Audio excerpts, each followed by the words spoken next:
listening to Radio Sputnik. Telling the untold.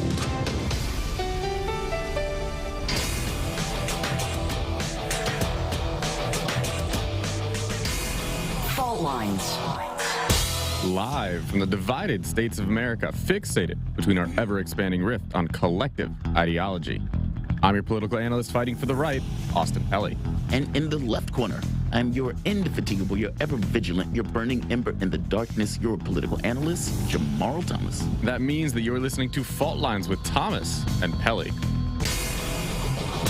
Today is Thursday, February 3rd, 2022. And the hump day. And the day that my roommate gets his moped in. We're very excited at my place. Really? You guys are going to have a lot of fun. Yeah. I kind of convinced him to, pushed him to, because he has no mode of transportation now except for public transportation. And we live like 10, 15 minutes away. So I'm like, hey, it's about to start warming up. Get a bike, yo. Yeah. Get a bike.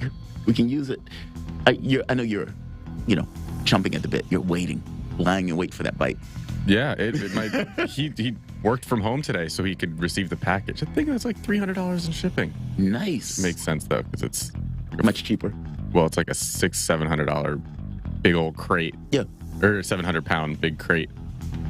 So shipping's gonna be expensive on that. But how you doing this morning? So far so good. Tired, but I'm okay. Yeah. This is one of those mornings where it's like early, didn't sleep all that well, and then getting prepared for the move. And so for the last several days, it's like getting situated. The audience doesn't know. I'm moving to D.C. And tomorrow... So what's your address? Just for everyone to hear. It's 2555. Comic Book Lane.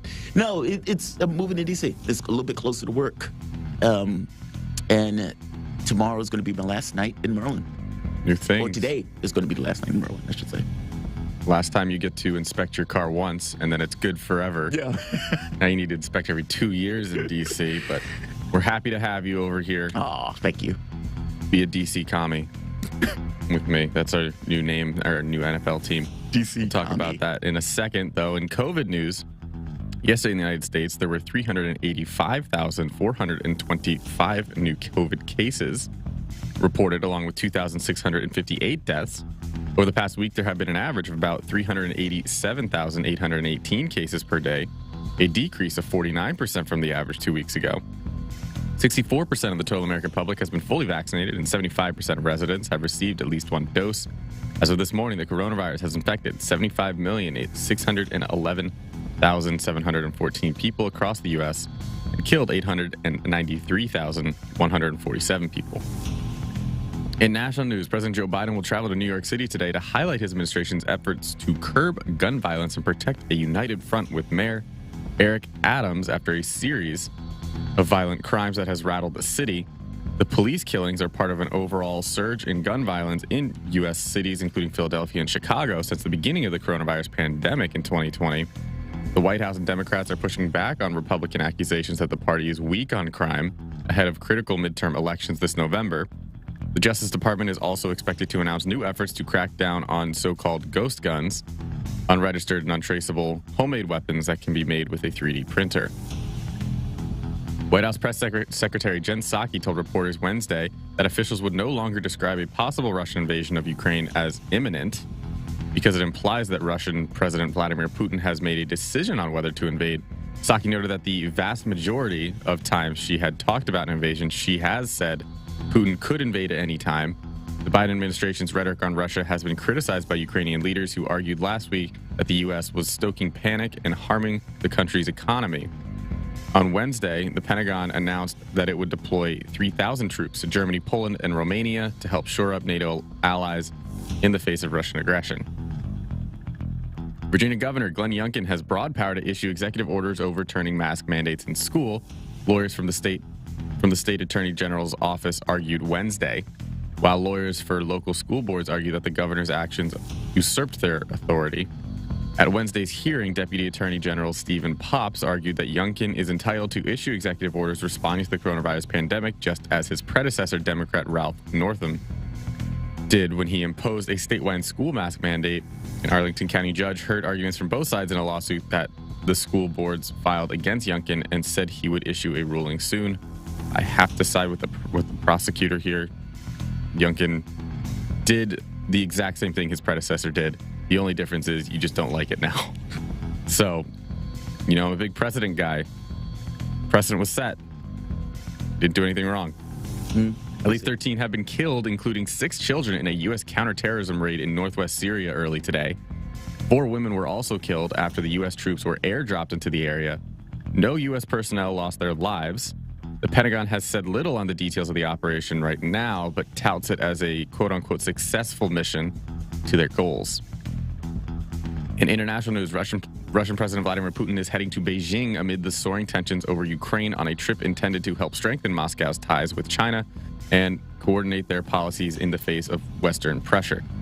Putin's talks with Chinese President Xi Jinping on Wednesday will mark their first in-person meeting since 2019, helping cement a strong personal relationship that has been a key factor behind a growing partnership between the two former communist rivals.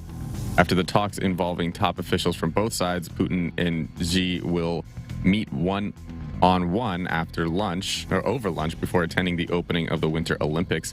In an article for the Chinese news agency Zihao, published Thursday, Putin emphasized that Moscow and Beijing play an important stabilizing role in global affairs and help make international affairs more equitable and inclusive. Russia has also sent around 30,000 combat troops and modern weapons to Belarus over the last couple days, the biggest military deployment there since the Cold War. The deployment includes Spetsnaz Special Forces, Su-35 fighter jets, dual-capable Iskander missiles, and S-400 air defense systems. In sports news, USA Swimming has a new policy for transgender athletes looking to compete for our country. Under the new rule, the 2 requirements for trans women athletes will include 1, the concentration of testosterone in their blood to be under 5 nanomoles per liter continuously for 36 months prior to application, and 2, they must prove they're going through puberty as their assigned sex did not give them a competitive advantage over their cisgender counterparts. Yeah. In defending himself against criticism of a maskless photo with NBA legend Magic Johnson at a football game, LA Mayor Eric Garcetti claims he held his breath the entire time his mask was off. Oh, don't do that, bro. Informing media that, quote, there is a 0% chance of infection from that, end quote. Also posing in the photo was maskless San Francisco Mayor London Breed. Democratic mayors and California Governor Gavin Newsom have faced scrutiny for appearing maskless at games and apparently disregarding local mask requirements and the arena's own policy. The government also was on the defensive about his own maskless photo with Johnson in one of SoFi's suites. At a Monday news conference, Newsom said he was very judicious about having his mask on despite the photo. Wow. Now, this is the headline now coming up that we couldn't avoid yesterday. It just kind of got thrown in our face, and for good reason, because this is the big one. CNN's top boss, Jeff Zucker, resigned from the network yesterday after he didn't disclose a romantic relationship with another senior executive at the company that's long been considered the worst kept secret in television. Zucker, who has helmed the cable network for 9 years, told colleagues in a memo that his relationship with CNN's executive vice president and chief marketing officer Alison Gollust came up during a probe into Chris Cuomo. Gollust who previously worked as former New York Governor Andrew Cuomo's communications director, released a statement confirming the relationship. Quote, I regret that we didn't disclose it at the right time. I'm incredibly proud of my time at CNN and look forward to continue the great work we do every day, end quote. Just for context, Zucker has relinquished his duties. Gollust has not. She says she will be staying on. In holiday news, today's National Golden Retriever Day, which goes well with the next one, Doggy Date Night Day. Oh. Or Doggy Date Night. That's cute. And Elmo's birthday. You're listening to Fault Lines with Thomas and Pelly. Elmo gets a birthday. Nice. Yeah, of course he does. Elmo gets a birthday. The Jeff Zucker thing, I want to talk about that for a bit. So that case is extremely interesting to me, and I don't believe I entirely trust it right now. I'm waiting for further reporting on this particular thing before I swallow this one whole. So apparently, both of these guys are executives.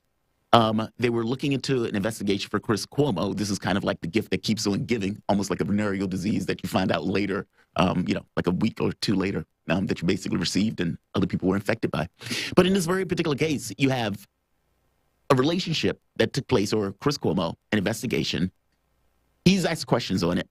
He doesn't own up to the fact that the relationship is taking place. And based on the story, because of that, he's basically resigning effective immediately.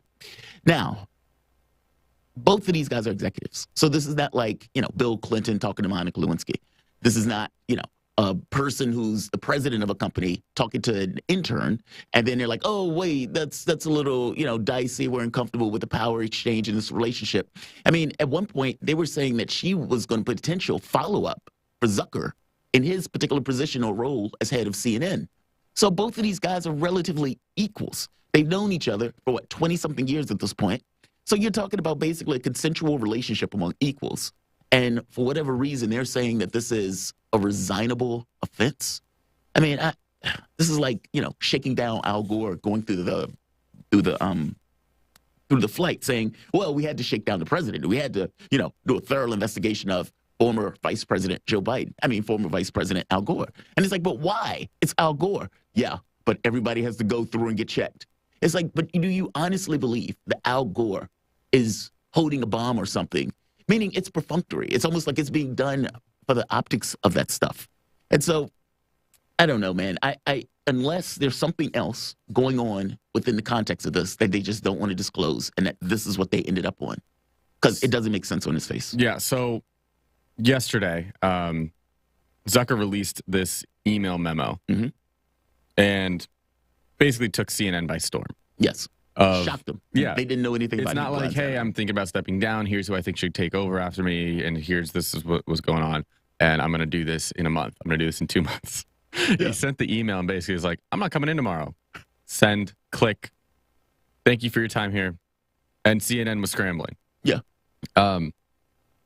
What prompts that makes it? It seems like he's trying to get ahead of an even worse scandal, right? Mm-hmm. Exactly. I think he was getting blackmailed by this information. And so he gets out ahead of it. I'm going to relinquish my position. And then I just avoid it as much because now the attention turns to Gollust. Right.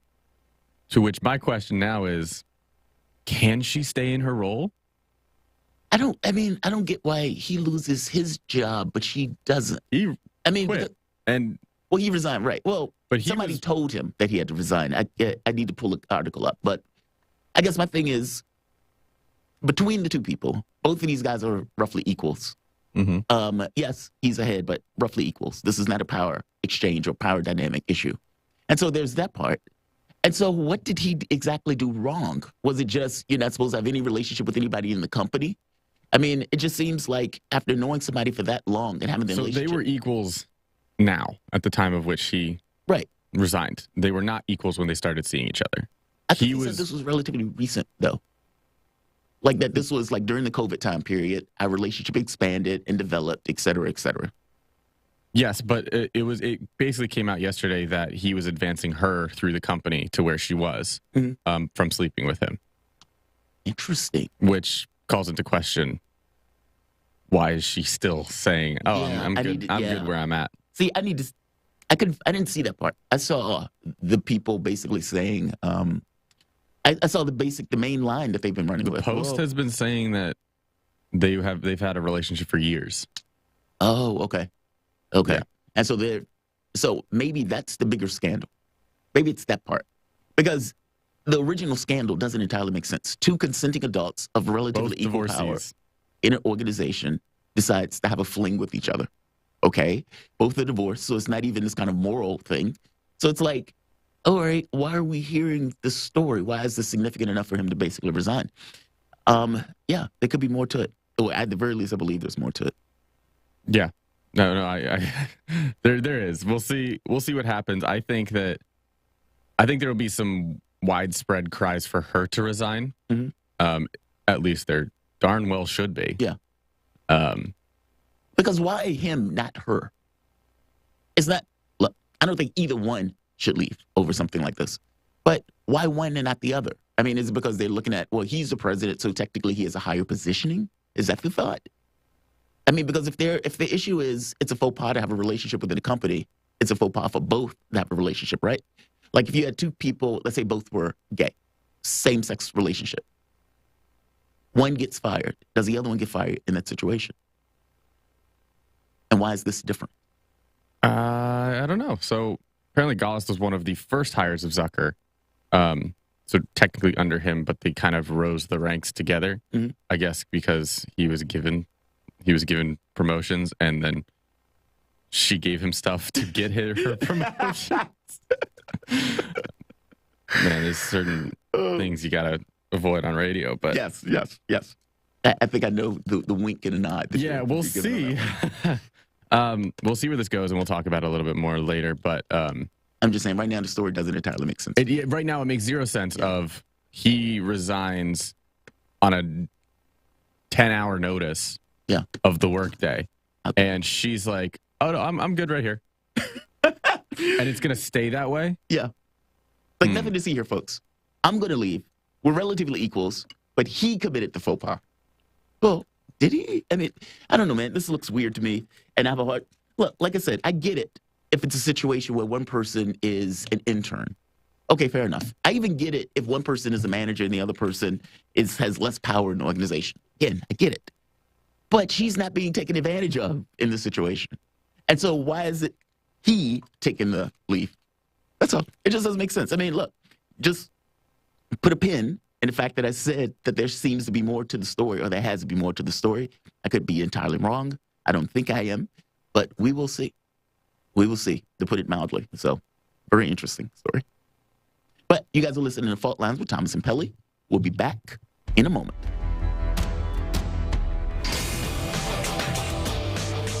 Fault Lines. Hi, I'm political analyst Garland Nixon. And I'm political scientist, author, and nationally syndicated columnist Dr. Wilmer Leon. We're the co-hosts for The Critical Hour, airing Monday through Friday from 6 to 8 p.m. Eastern Time here on Radio Sputnik in Washington, D.C. We close out your day with a thorough and hard-hitting analysis of the day's top stories, where we bring in brilliant scholars, authors, and investigative journalists from around the world.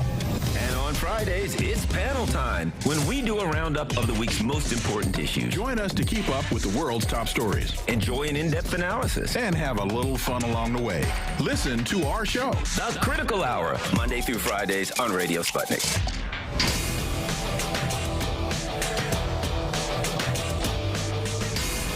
Fault Lines. Welcome back to Fault Lines on Radio Sputnik. My name is Jamarl Thomas. I'm joined with my co-host, Austin Pelly, coming to you live out of our station in Washington, D.C. If you guys just so happen to find yourself in the D.C. area, you can catch us on radio at 105.5 FM and 1390 AM. We're also kicking around in Kansas City at 102.9 FM and 104.7 FM. If you guys are digging what Austin and I are putting down, whatever platform you're consuming this content on, give us a like and share that audio or video. If you want to join in on the conversation, you can do so with a chat, a tweet, and of course, you can reach us by phone at 202-521-1320. That is 202-521-1320. Your engagement helps makes this show what it is, so definitely don't be shy. As I was listening or reading the news yesterday, I came across this, I don't know, it was almost an epiphany, even though it's not an epiphany because I've kind of said it before, but I've came to look at it in a slightly different way. Our institutions are basically falling apart. Now, it's one thing when you hit your head on it every so often, when you say, okay, yeah, that's not working all that well, but I would like you to look at it for the moment from a larger context, not from a context of a few days or for a few weeks, but over the context of years, decades even, and tell me if you don't notice a, let's say, fall of sorts in regards to competence, capability, and just basic function of institutions and ability of those institutions to fulfill their obligations. Take for the moment what's taking place right now. The federal government is in this kind of weird situation where they're trying to fund itself. Well, think about it. It's become normal for the government to basically grasping in the dark, lurching from one crisis to another, as opposed to the two political parties coming together and basically figuring out how are we going to fund our government for a prolonged period of time. That's not necessarily what we get. We get one crisis after the next where the person just gets just enough, almost like oxygen, just to go for a few months in order to get another boost of oxygen. That is clearly not a functional way to run a government. And a functional government that has the capability of people getting together and making laws and making rules and paying for itself usually can get the most basic of elements accomplished. But in our case, this has become normal. Think about that. An inability to fund the government has basically become a normal par for the course. It is just considered this is just the politics of the time. But should that be the politics of the time? An inability to fund a basic institution that all of us basically accrue around. That's somewhat of a big deal. That's a canary in the coal mine, even though we've become so used to it that we just consider it, unfortunately, normal. Look at the other institution, the Supreme Court. You have Joe Biden basically saying, I am going to announce a black woman for this role. And somebody points, Mr. President, you realize that it's more than color that's necessary in this role. Competence, political dexterity, the ability to know your political history, or for that matter, judicial history. There's a lot of other items. And if you're going to basically put all of this around a bow of color, you're patronizing and even degrading the particular person who's going to get that position, because I guarantee you her race or sexuality or misuse of her identity will matter less than the skills, the knowledge, and everything else that she's bringing to that particular position. Of course, I would love a black woman in that particular position. No, I don't want that to be the only qualification that the person enunciates in choosing that particular individual for that position. Think for the moment, however, if Joe Biden didn't have the Senate. Say for the moment that Mitch McConnell has the Senate. Say that the last two candidates in Georgia, Warnock and I forget the other gentleman's name, didn't win. McConnell keeps the Senate with 51 compared to 49 from the standpoint of Democrats. And once again, McConnell has the ability to basically stop Biden's pick. What do you think will happen? Extrapolate. What do you think will take place? Now, during Obama's time period, when Obama, rightful pick, Merrick Garland, middle of the road, milquetoast, Merrick Garland, that no one has ever had an issue with on either side of the political spectrum. And what did McConnell do? Denied Obama his Supreme Court pick. Yes, it is absolutely true that Obama was radically impotent in this entire thing, for whatever particular reason, didn't get up to fight for the position. Instead, taking this kind of weak position of deciding to, well, I'm going to let them steal my Supreme Court seat because I believe Hillary is going to win, and we'll just run on it during the election by pointing our finger and saying, they kept me from my Supreme Court seat. From the Republican side, though, that's where I want to focus. Mitch McConnell basically just denied a sitting president his rightful due pick. And my point is, if the same situation was given today, they would do it again. During that time period, Republicans were basically saying, well, let the Supreme Court die on the vine. There's nothing saying we need to put another justice in. There's just going to be 8 for the foreseeable future, and maybe even 7. I mean, depending upon whether or not a Republican wins. In their mind, Hillary Clinton was going to win that race, and because Hillary Clinton was going to win that race, she was going to put in somebody more liberal than Merrick Garland, in which case McConnell was just going to basically continue to stall. Again, I want to point to this notion of an institution that has lost the capability of attending to its own self, or its own existence in this case. It shouldn't necessarily, look, I get it, right? There are certain political advantages that take place when a person chooses one or the other. But shouldn't America matter more? Meaning, shouldn't this concept of America matter more than just this kind of political gamesmanship between the various parties that seek for their own power, not necessarily the interests of the constituents of the country? And that's kind of the point that I'm getting at.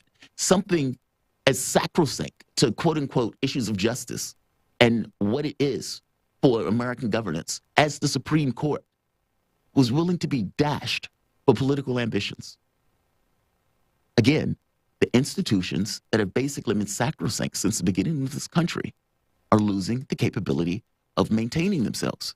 And this is not just in the United States. This also is spreading to issues of NATO. And why wouldn't it spread to issues of NATO? If the issue is American governance and the culture in the country that has allowed it to kind of weaken in this kind of weird, cancerous way where these things are declining, why wouldn't it extend to our allies? NATO and the fault lines of NATO basically boils down into the various self-interests of the various countries. Because those countries are mainly democracies, those countries have to answer to the various constituents in those countries, meaning the representatives, regardless of what the representatives want, their decision space is going to be constrained by those constituents. So if you have an organization that the public actually legitimate believes is being just, is taking certain steps because it's doing so for a defensive measure, and is living and fulfilling the obligations to which they expound that they are living up to, then those fault lines are less. If you end up in a situation where we have now, where basically the United States screams and escalates an issue, despite the fact that the country it's saying is escalating it on, is saying, calm down, it is not imminent, and it is not to the degree that you guys are saying it is, despite that, this is where we are. And because we're doing that, and like I said, those countries have their own issues, well, what happens? You're basically dividing an ally, multiple allies. You get Britain, you get, if I'm not mistaken, Hungary, you get France, you get all of these or many of these countries that basically are diverging from the U.S. interest in this because of the U.S. position of basically trying to push those countries to take policy that is against their own national interests.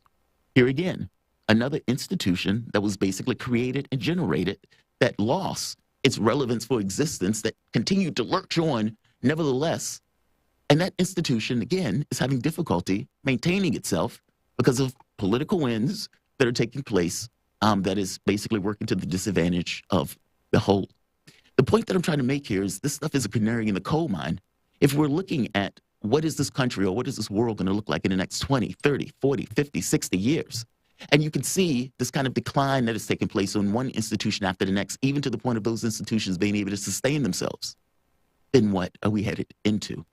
And instead of these kind of political speeches and everything else, I would love if somebody takes a larger point of view on this stuff and brings this stuff up beyond just the political wrangling and into this notion of preserving whatever it is to be America.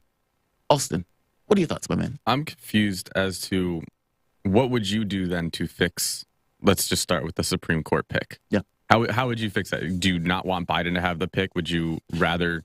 I'm fine with Biden having the pick. I guess my thing is, the Supreme Court pick, they used to fight over the pick, right? But it was never this thought that we're going to prevent the president from getting his pick. Nobody would have ever thought that. They would have said, we don't like the president's pick. We're going to take, all the shots on him. But at the end of the day, we're going to give the president their pick. And I'm saying the fact that somehow it just gotten to the point where the opposition party is like, that's no longer true anymore. Or at the very least, you can't accept that as a given.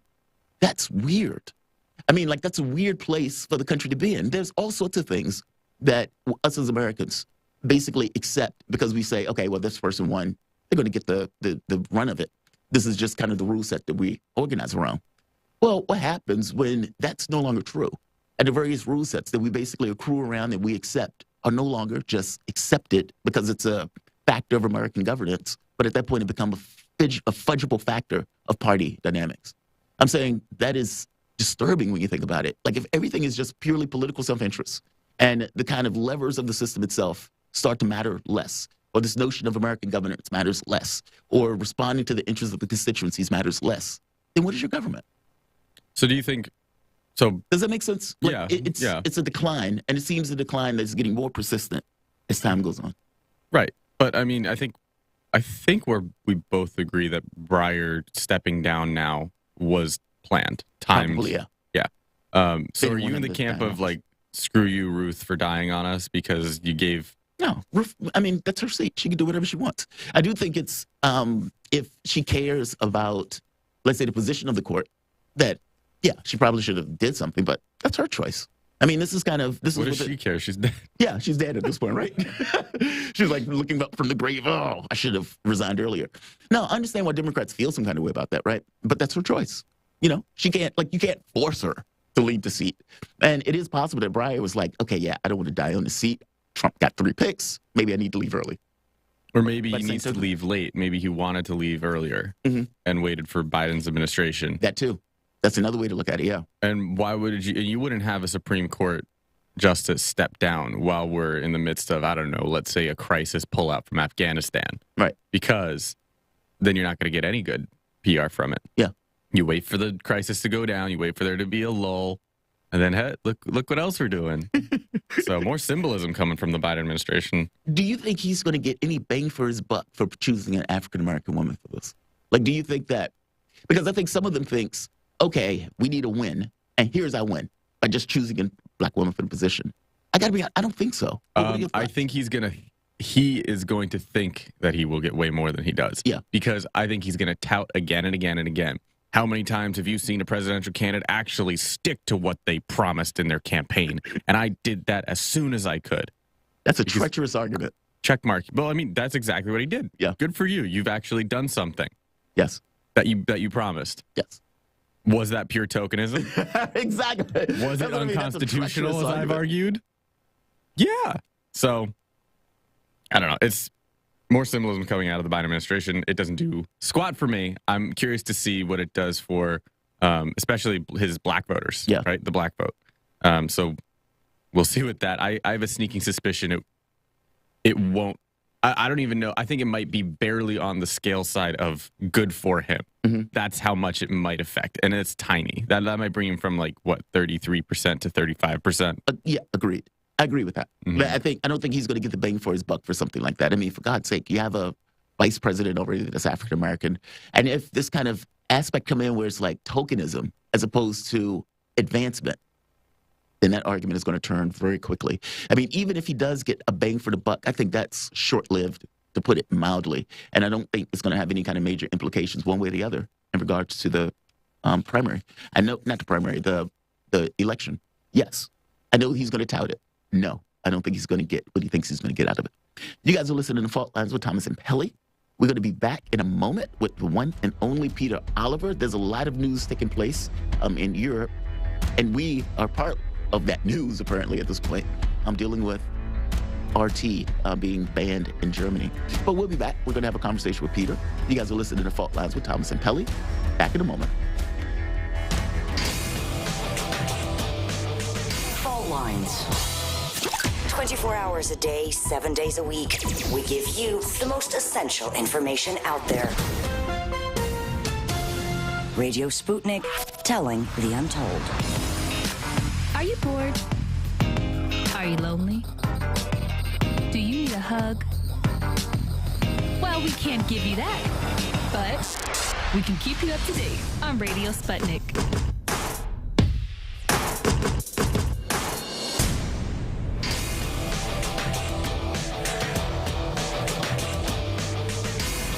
Fault lines. Welcome back to Fault Lines on Radio Sputnik. My name is Jamarl Thomas. I'm joined with my co-host, Austin Pelly, coming to you live out of our station in Washington, D.C. And let's hop across the pond, and we're going to go to Europe. We ran this story a while back, but apparently there have been more developments on the story. And this has to do with RT Deutschland being banned in Germany. And there are other stories, but I want to start on that one because this is one of those free speech issues where they are, seems like anyway, the German government is taking certain actions that is basically preventing RT from broadcasting in Germany, not just from the standpoint of satellite, but also from the stand of YouTube. To have a conversation about this, we're joined with Peter Oliver. Peter Oliver is an EU correspondent for RT International, providing daily coverage of political, diplomatic, and economic news from across the European Union. Peter, welcome to the show, man. How you doing this morning? Gentlemen, how are you? I'm very well, very busy, lots going on. Yes, it is. Yes, it is. On with this, though. Yeah, so RT Deutschland, I mean, we were talking about this a while ago. I think this was maybe a little bit less than a year ago. And again, a popular channel in Germany. I think it was like fourth most popular, something to that effect. But they wouldn't allow it. RTDE has been broadcasting on YouTube. There's a few things just to clear up there. Please. RTDE was on YouTube for a while. It launched as a TV station at the end of last year in December. The current beef, as it were, is with the regulators of German television, basically. Previously, YouTube, which of course is a private independent business, they had in September it kicked RT Deutsch's YouTube channel off their platform. In December as well, when the channel launched, they launched a new YouTube channel, and then they subsequently had that kicked off as well. So there's two separate beefs going on when it comes to RTDE, one with YouTube and this big one that's ongoing that seems to be getting bigger with the German regulator and by proxy with the German government as well. Is there any way for RT Deutsch to fight this? Because, I mean, it's not like RT Germany is going to be able to, okay, well, let's just relocate to France and broadcast back to Germany. Like, that, it ruins the whole point of it being stationed in Germany.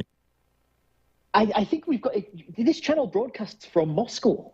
This is what you've got to. This is what is kind of mind-boggling about the whole thing.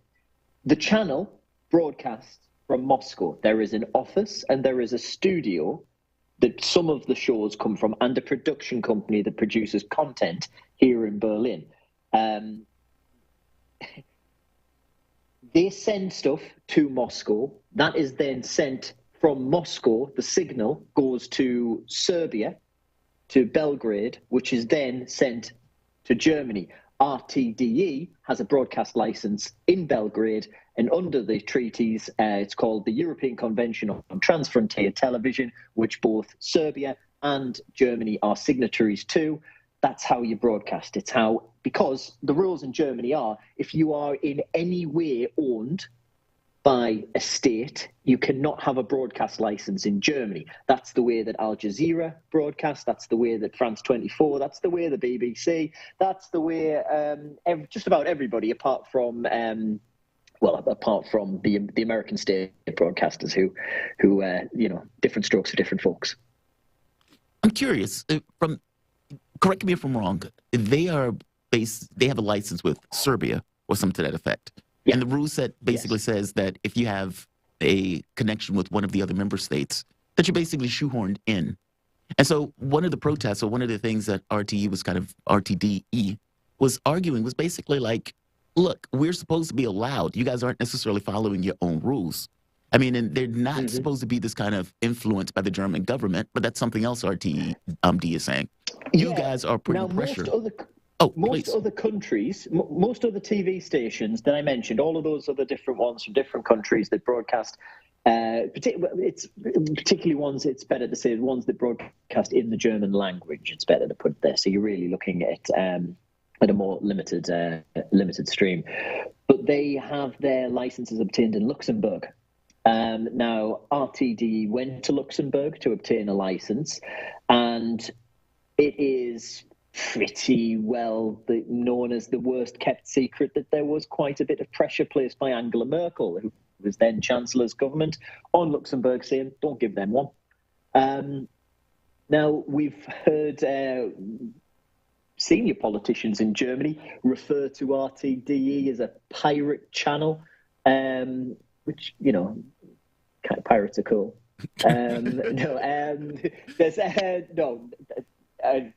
Keeping it serious, it is quite a serious deal, and it's they've referred. So there has, despite what Annalena Baerbock, the foreign minister, was saying in Moscow the other week, there has been politicians involved in this for a while, and the German government's story is, and the story that they're sticking to is, the German government has nothing to do with the regulatory workings of the German regulators when it comes to television or any other German regulatory framework. It would be improper if they were to do so. But you cannot get beyond the fact that the thing that the channel is being accused of is broadcasting from Berlin. The thing the channel does is broadcast from Moscow. Right. This is where it is just the ultimate disconnect, and this is where you've got senior figures in the RT hierarchy saying, I think this is us done trying to have civilized discussion here. It would seem it's time for the lawyers, and it would seem it's time for a court case. Because when you've got one side arguing black is white and the other side saying white is black, then it does have to be decided by somebody. So, this is where we're headed. This is where we're at. It's been a very interesting situation, because I work for RT International. That's the English language RT channel. There is an RT America. Your listeners may have seen the broadcasts, you might have guessed, in the United States. There is RT France that broadcasts in France, and RT Spanish service that broadcasts are in the Spanish-speaking world, either in Spain and in Central and Southern America as well.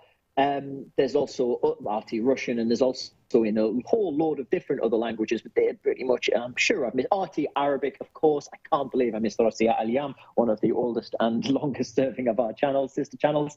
And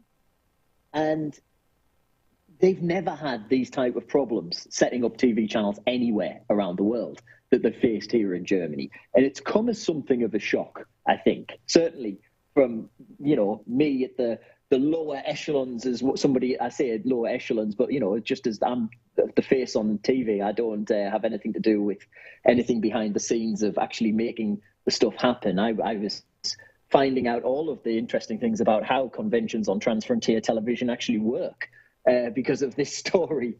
I didn't realize how much paperwork has gone on behind the scenes to make sure that the words I say on the street here in Berlin get passed around through various satellites and end up on people's TV screens.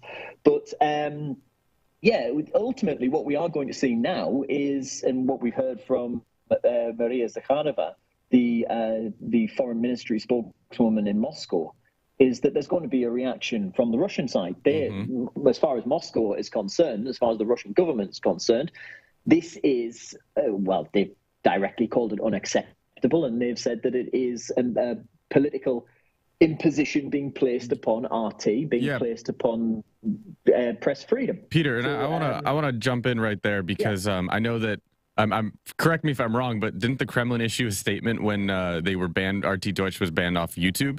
And they were saying, like, this is unacceptable now, and this seems like this is the final nail in the coffin. Like, nowhere in our country you can broadcast out of. And Germany, which has taken, and this is by no means, let's not beat around the bush, it's a very political move. I think we all know that. Yeah, and completely. Which is funny for me, coming out of Germany, who's been trying to take such a neutral stance in this issue because they don't want bad press, but they also are getting pressure from the UK mostly and US and other allies. But I would think it seems like the Kremlin really and Moscow really likes their media outlets.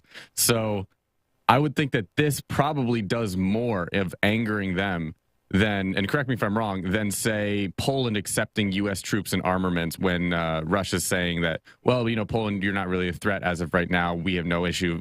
We aren't thinking of going to war. But Germany doing this move it seems like a very big slap in the face. You've got the foreign minister talking about it. You've got the foreign ministry spokeswoman talking about it. And you've got Dmitry Peskov, the Kremlin's press secretary, basically the equivalent of Jen Psaki, talking about it, saying that this is, Dmitry Peskov describing this as nothing but an infringement upon the freedom of speech. So that's at the level that this is getting discussed at in Moscow at the moment. Russia isn't happy about this. And they have said, okay, they weren't happy when RTD was kicked off YouTube, but YouTube's a private company. And it's a bit different when a private company does something to when a state does something, because, especially when it's a state like Germany that is in a position of very sensitive negotiations when it comes to everything else that's going on in the world concerning Germany, Russia, Europe, Ukraine, NATO, everything to do with all of that. Now, just last week, my story, the takeaway from my final piece last Friday was Germany is not sending weapons to Ukraine because Germany sees diplomatic doors that are open with Russia, and it feels that if it was to send weapons to Ukraine, it could potentially close those diplomatic doors that it's holding open.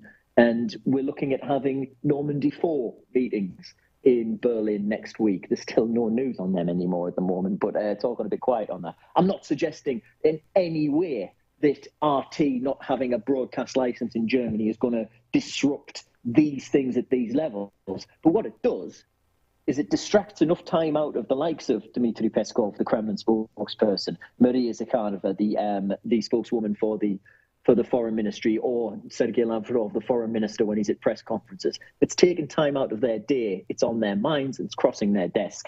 And it means that it is a part of the discussion when it comes to countries like Germany. So it will have an impact on how that relationship goes. So all I can hope for, all I would like to see is just very quickly resolved. To me, it seems like a non-starter. The channel broadcasts from Moscow. They have a treaty with Serbia. So they have a license from Serbia. Germany has a treaty with Serbia, or is a signatory to the same treaty as Serbia is. Therefore, everybody should just let it all slide. Yeah. This is everything's right. Everything's in the right position. But, who am I to say these things? So we will be keeping an eye on it. At the moment, it looks like from one side, it's going to court, which in Germany always takes forever. From the other side, if Well, we'll be having a look to see how Deutsche Welle's Russian language service gets on in Moscow. Yeah, because I would be surprised if they weren't. We're waiting to see. We can't really say exactly what's going to come. But on Thursday, the Telegram channel of Maria Zakharova, the foreign ministry spokeswoman, said that retaliatory measures would be announced today. So it's Thursday. It is today. Let's see what comes later on.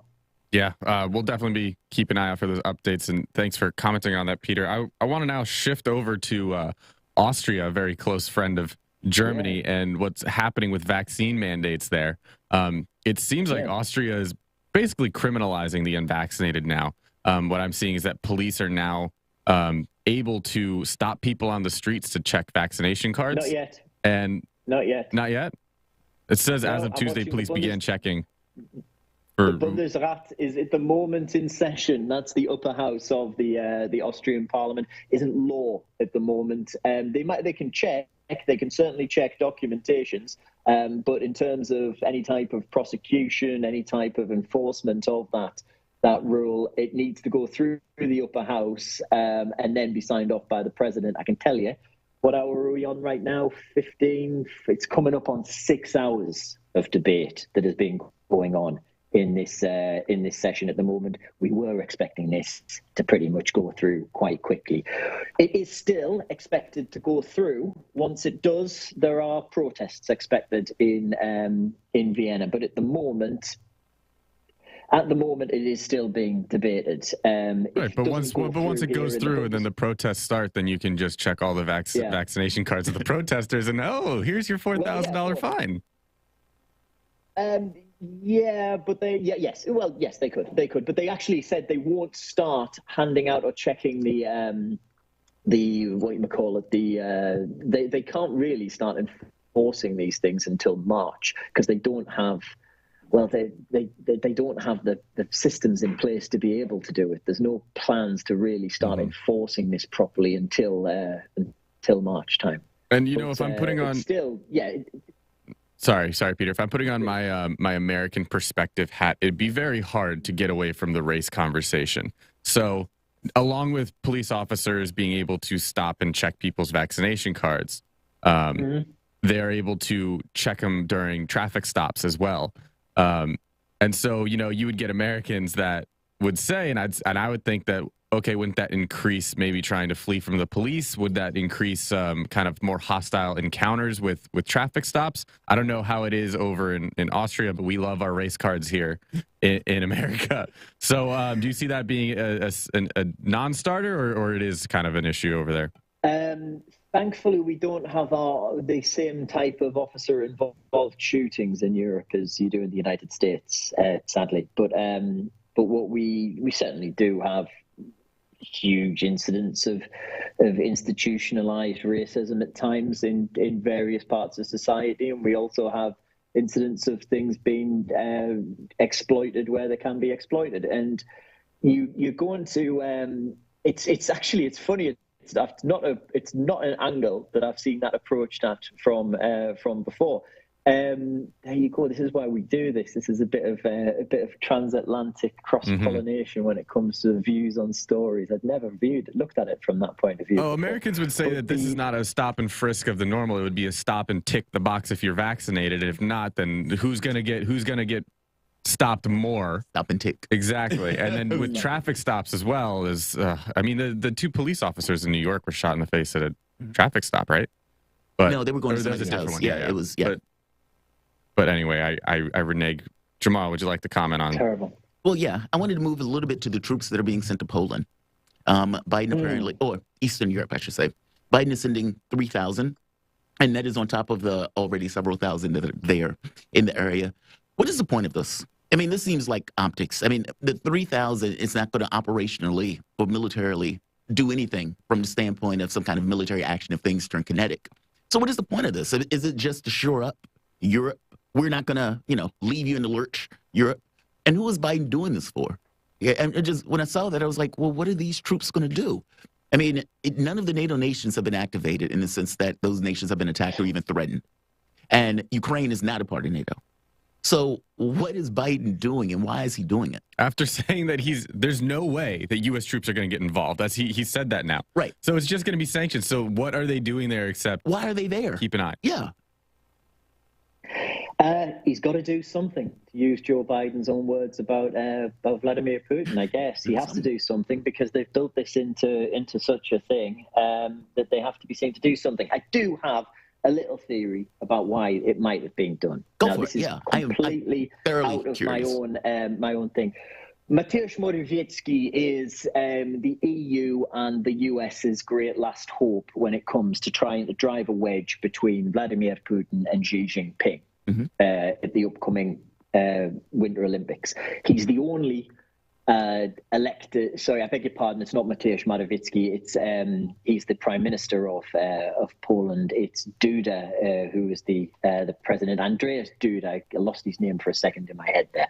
The Polish president, Andrzej Duda, is the great white hope. He's heading to Beijing for the Winter Olympics, and he's going to be meeting with Xi Jinping. The attempt there is going to be to try and drive a wedge between Russia and China, particularly over Ukraine, but over a lot of different issues to try and stop Russia and China making closer ties over all kinds of issues, from military to economics to everything in between. Poland wants US troops in its bases. It's wanted when Donald Trump said that he would take troops out of Germany. Poland was the first to put their hand up and say, ooh, here, gimme. Because, let's face it, US troops are well paid. They got money to spend when they're off base. You know, it's a prestige thing internationally still to have a US base on your territory. And Poland has changed an awful lot in a very short period of time. It's been one of the big economic successes of membership of the European Union. I think you would have to, if you were to talk about Poland, the Polish economy 20 years ago, people would laugh at you. Now, Poland is a key linchpin of keeping the German the Made in Germany badge, to keeping that going. It's the powerhouse of that. The components that keep Made in Germany ticking, most of them come from Poland. And that's driven an economy that's gone on leaps and bounds. So the idea of if they get a US base there, they get US troops there, it's a step up on the global prestige level. So that's why Poland wants them there. I don't know so much about Romania in terms to speak about that, because there are an idea to put some troops there as well. But certainly that would be my idea for why Poland has been picked for it, because Poland is also the one that's stepping forward and putting its head over the parapet to try and get in between Vladimir Putin and Xi Jinping over in Beijing at the Olympics, in the diplomacy that's going to be going on there. And they want the troops to be there as well. But ultimately, a lot of this is because Joe Biden has to be seen to do something. I mean, it's a strange one. It must be a strange position to be a journalist who has been in those briefings, in that White House press room, over and over again, and come out and said to your viewers, as I would do, or if you're a newspaper journalist, writing in your column or writing in to your readers, it's imminent. There's an imminent invasion coming. There's an imminent invasion coming. And then just overnight going, it's not imminent anymore. Yeah. And then just moving on. It's astonishing. I mean, it's really embarrassing when you think about it. Yeah, but I've got my conspiracy theory hat coming on again. Yeah. So we've heard of North. Give us a listen. Sure. Peter, did you want? Okay. No, please. Sorry. Oh, okay, please, yeah, sure. So we've heard of two different instances about in the States that were pretty obviously made public of guerrilla warfare trainings happening in North Carolina by the U.S. Army and also happening by the CIA. So what if this is a ploy? If there's 4,000 troops, what if it's really a ploy of getting like 350 troops or 3,500 troops, but 500 special operations instructors now who are trained in order to get Ukrainians, Poles, to give them that training that we've been working on for stateside of guerrilla warfare tactics? Because I don't think Russia's not at any point going to invade right now. Yeah. But I think that the last thing the U.S. wants is for Ukraine to just roll over. They want them to fight from under their desks and in their cars and things like that because they want it to be bloody and messy for Russia, so it looks bad for Russia. But yeah, that's my conspiratorial view. But I have a genuine question for you, Peter. This is 4,000 troops from the U.S. side. Okay, isn't that just a fraction of this 30,000 Russian troops number that we are seeing happening in Belarus with also these modern warfare, these modern weapons and anti-air defense missiles and all this that Russia just confirmed basically that they sent about 30,000 troops and weaponry over into Belarus? Yeah, I mean, yeah, it's nothing more than enough to fill a quarter of a stand in your average Polish soccer stadium. It's not enough. And when you say about those troops that have been moved to Belarus, if you look at those in the know about genuine invasions, they're nowhere near enough to carry out an actual. Even if you put them with the 100,000 that are in Russia, in the Western Military District of Russia, or sometimes it's put on the Ukrainian border. They're not enough to carry out a massive invasion, a proper invasion. So there's not enough troops to do anything serious. There is enough troops to get everybody to start talking about it like we're doing right now. And ultimately that, when I say Joe Biden has to do something, is that that's all he really can do without taking things too far? Because ultimately what we want to see Antony Blinken and Sergei Lavrov back in Geneva at some point in the next couple of weeks. Yes. Talking about what pieces they're going to take off the board. Because ultimately what we have two sides that haven't changed their policies over the major issues at all. Russia still says Ukraine can't join NATO. US still says Ukraine can join NATO if they want. There's no movement there. Right, but Biden's only saying that for like 40 years down the line. He came out at a press conference and says, listen, there's no way for the next couple decades that we're getting Ukraine into NATO. So why is it when we're talking to Russia, it's like, no, we're like one tick of the pen away from getting them in. But when it's actually the American public in practice that there's no way this is going to happen anytime soon. Because when you've demonized a country to the point whereby you've made them the baddie so that you could be the goodie to get yourself into power, you can't be seen to do. He-Man can't be seen to sign a deal with Skeletor. Right. But it doesn't work that way. But there's also this other weird issue with all of the animosity that's been taking place in the U.S. media. There doesn't seem to be a face-saving mechanism in this process. Like. To back up the face-saving mechanism, as far as I could see it, would be that both sides agree to move some of the troops out of forward placements, let's call them that, which would be perhaps Russia saying that they're not going to have some of those troops in Belarus. That's obviously Belarusian troops can be in Belarus as much as they want because it's Belarus. But Russian troops in Belarus could move back, and US troops could perhaps move back from, say, Romania. They're not going to move back from Poland because, as we mentioned before, Poland's been a good boy. Poland gets some troops at some bases. Yeah. But that would be seen as both sides have stepped away from the thing, daggers have been put away, and everybody had a little bit of common sense prevail. It would be some level of peace overture. The best case scenario. Yeah. Peter, thank you very much for this. I always appreciate your analysis on this. You seem like Johnny on the spot on these European issues. The voice that you guys were listening to is Peter Oliver. He's the EU correspondent for RT International, providing daily coverage of political, diplomatic, and economic news from across the European Union. You can follow him on Twitter at Peter G. Oliver _RT, and you can catch us reporting weekly on RT International. You guys are listening to Fault Lines with Thomas and Pelly. We're going to be back in a moment.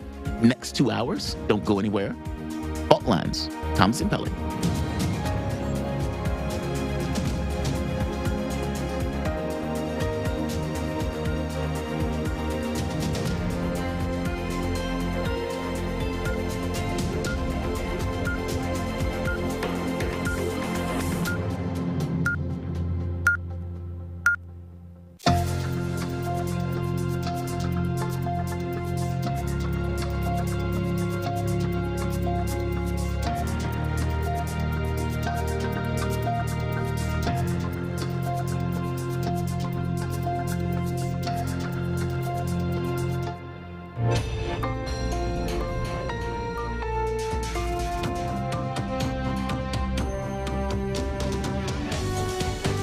listening to Radio Sputnik.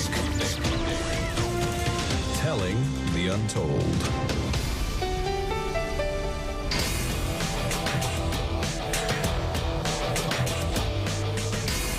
Fault lines.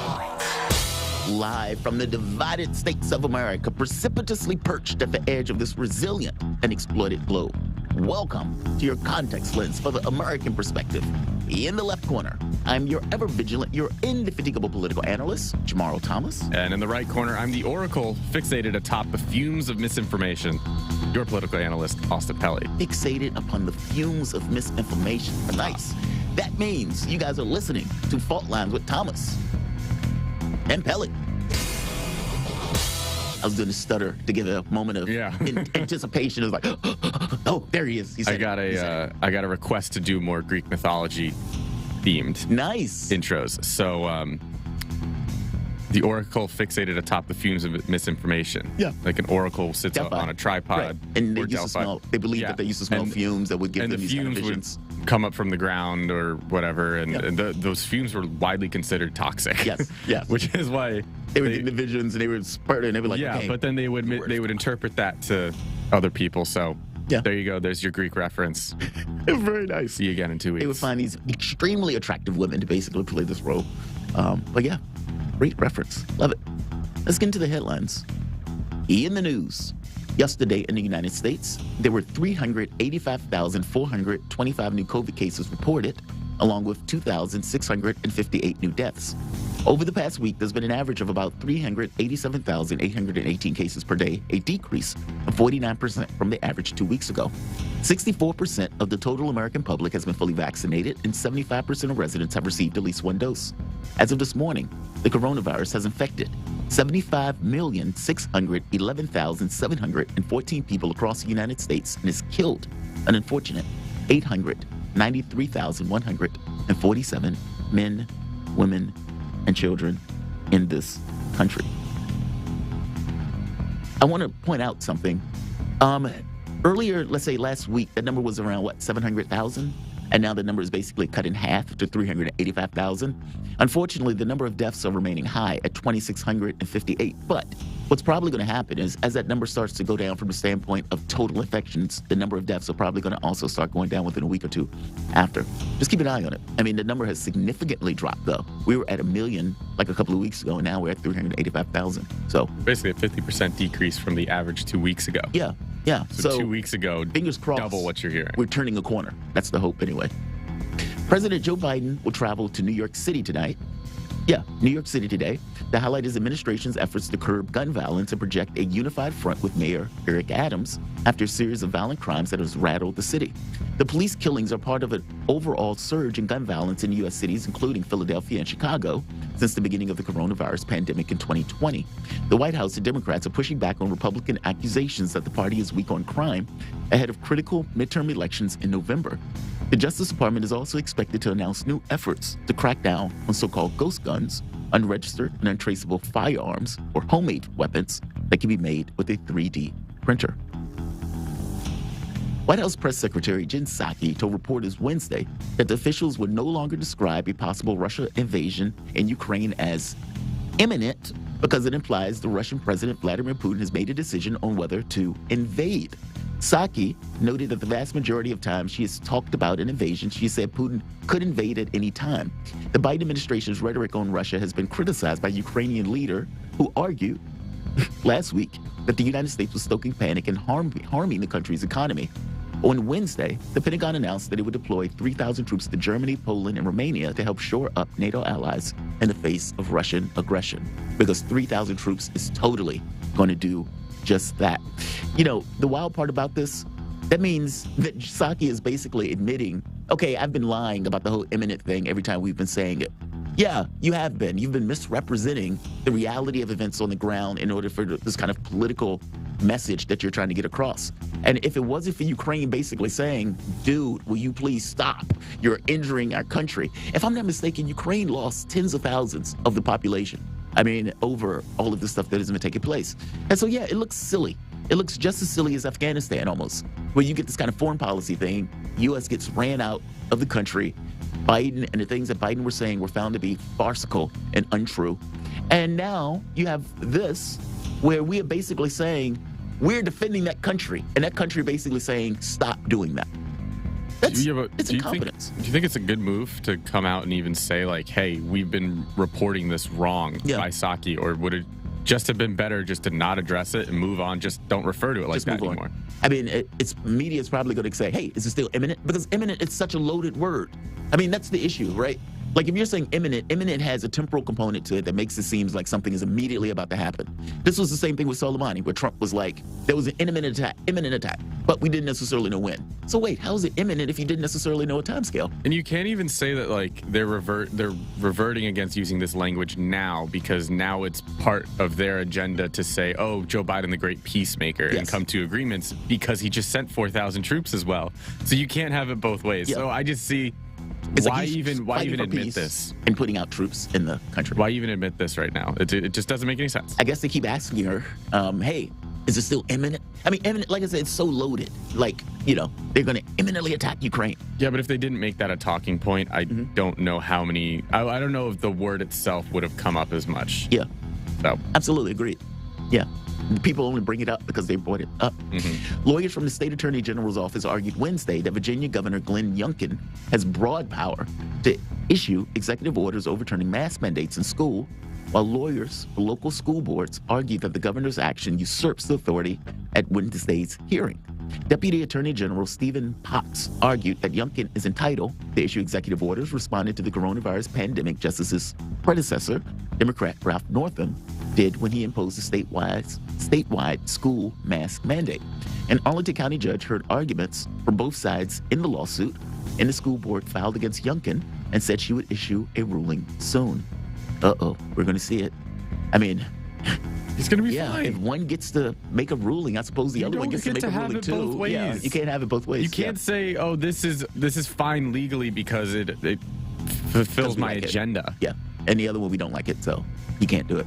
We'll see. There may be some legalities around what they can do, but yeah, broadly, if a president has a power, the opposing party is also going to have that same power. At least 13 have been killed, including 6 children, in a U.S. counterterrorism raid in northwest Syria early today. 4 women were also killed after U.S. troops were airdropped into the area. No U.S. personnel lost their lives. The Pentagon has said little on details of the operation, but touts it as a successful mission to their goals. Well, they act like the murdering of those women and children was a successful mission. So, we'll see. So, do you want the context now or after you finish the headlines? Yeah, let's come back to the context after we finish. Okay. I mean, because honestly, the issue with ISIS seems to still be there all of a sudden. Okay. And so, even though that's not necessarily bubbling up, we're going to have to hit the story. In international news, Russian President Vladimir Putin is heading to Beijing amid soaring tensions over Ukraine on a trip intended to help strengthen Moscow's ties with China and coordinate their policies in the face of Western pressure.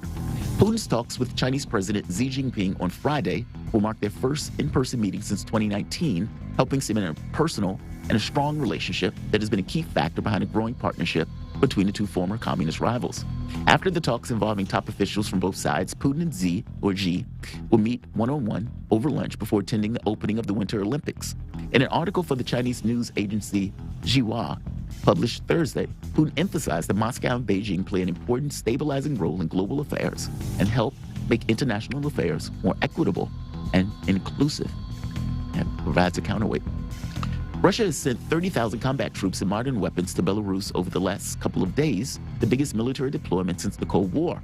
The deployment includes Spetsnaz, Special Forces, Su-35 fighter jets, dual-capable Iskander missiles, and S-400 air defense systems. In sports, U.S. Swimming has a new policy for transgender athletes looking to compete for our country. Under the new rules, the 2 requirements for trans women athletes include 1, concentration of testosterone in the blood to be under 5 nanomoles per liter continuously for 36 months prior to the application, and 2, they must prove they're going through puberty as their assigned sex at birth does not give them competitive advantage over their cisgender counterparts. A committee of 3 unbiased experts will determine which of these cases succeed in proving that. That's going to be complicated. In defending himself against criticism of a maskless photo with NBA legend Magic Johnson at a football game, LA Mayor Eric Garcetti claims he held his breath the entire time his mask was off, informing the media that there is a 0% chance of infection from that. He just held his breath, that's all. How simple is that? Why can't people just do that when they go into stores? I just hold my breath. After also posing for the photo was maskless San Francisco Mayor London Breed. The Democratic mayors and California Governor Gavin Newsom have faced scrutiny for appearing maskless at games and apparently disregarding mask requirements in areas or arenas' own policy. The governor was also on the defensive about his maskless photo with Johnson in one of San Francisco's suites. At a Monday news conference, Newsom said that he was, quote, very judicious, unquote, about having his mask on despite the photos. I know you guys have photos of me without wearing a mask, but trust me, I wore that mask all the time.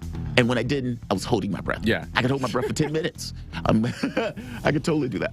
In business news, CNN top boss Jeff Zucker resigned from the network on Wednesday after he didn't disclose a romantic relationship with another senior executive at the company that has long been considered the worst kept secret in television. Zucker, who has helmed the cable network for 9 years, told colleagues in a memo that his relationship with CNN Executive Vice President and Chief Marketing Officer Alice Gollust came up during a probe into Chris Cuomo's case. Gollust, who previously worked as former New York Governor Andrew Cuomo's communication director, released a statement confirming the relationship. Quote, I regret we didn't disclose it at the right time. I'm incredibly proud of my time at CNN and look forward to continuing the great work we do every day, unquote. In holiday news, we have National Women Physicians Day, Feed the Birds Day, that's nice, and National Carrot Cake Day. Those are your headlines. You guys are listening to Fault Lines with Thomas and Pelly. And, like we pointed out in the earlier hour, this case is very weird. Both of these guys were senior executives, so it's not one case where there's a power differential, or not a significant one. Even to the point where Gollust was looked at as a replacement for Zucker. And so both of them were colleagues. Neither one was married or both had been divorced. It just seems like a consensual thing. And so I am waiting for the other shoe to drop on this particular issue. So just keep an eye on that. Yes, and we will get into that conversation a little bit later. There actually just got a breaking news update about this Syria counterterrorism thing. Excellent. So apparently, U.S. Special Operations Forces under the control of U.S. Central Command conducted a counterterrorism mission this evening in northwest Syria. The mission was successful. There were no U.S. casualties, said John Kirby from the Pentagon.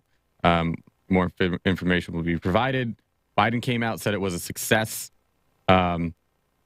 There's approximately 1,000 more troops in Syria. Okay, so it was an update, but not really an update. Yeah. There was nothing really new. It's like something happened in Syria. But I will tell you, I did know of some of the other context around this. Mm-hmm.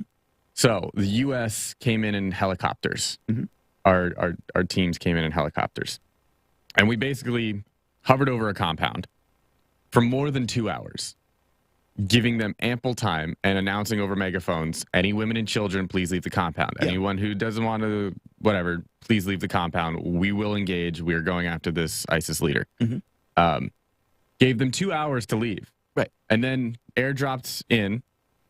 And then the very first thing they were greeted with, a woman in an explosive vest coming out trying to detonate herself on people. So that was one of the women casualties. So wow, it's a little different than just coming in and then using women and children as shields. A lot of these, yes, they were probably brainwashed. A lot of these kids and women were fighting back actively. So it's pretty obvious the headlines are written to condemn the U.S. Yeah. But, I mean, we do missions like this all the time for terrorist leaders. Mm-hmm. And they gave them ample time to get out. And it's just more complicated than what's easily seen by Should we be there in the first place? I mean, the ISIS thing is weird, right? I mean, well, ISIS is back on the rise. That's the rub. It's a slap in the face in a weird way. I mean, Obama gets involved in Syria in basically that civil conflict. Even under Trump's own admission, and even under the admission of New York Times at this point, we dropped like over $1 billion in that country in order to try to get rid of Assad. Obama continuously tells people we're fighting ISIS. Mm-hmm. We don't have troops on the ground, et cetera. Not true. I mean, the entire point of it was this kind of do this two thing at once where we're going to fight ISIS, but we're also going to fight Assad. Just very weird politics. And then to come to a head several years later, oh, right, ISIS is on the back to rise. So wait, All of that $1 trillion that were spent fighting, quote unquote, ISIS and tracking down people in caves and whatnot didn't work. That's what it feels like when I hear that, right? And so whether it's Iraq, whether it's Syria, it's like this foreign policy that we're told is required was unsuccessful in doing what they're saying that the foreign policy does, this kind of counterterrorism. Yeah, okay. Counter? So I do have a couple quotes from Biden on this. But also some people are saying, like, do you really believe that like that's what happened with the woman who come out and explode herself, and that the U.S. really gave them that much time if that's from a U.S. briefing? Well, it wasn't from a U.S. briefing. Those are from the outside perspective, people that live in the area. Yeah. Were saying that helicopter was flying for more than 2 hours. They were announcing that, and then I witnessed this woman explode herself. So, yes, I believe that. And look, the U.S. might be gun shy from the last issue. Yeah, because if you remember, it was like the last time around, it was like, we got the people who committed the suicide bombing and everything else. You find out, dude, the majority of those people were women and kids. What are you talking about?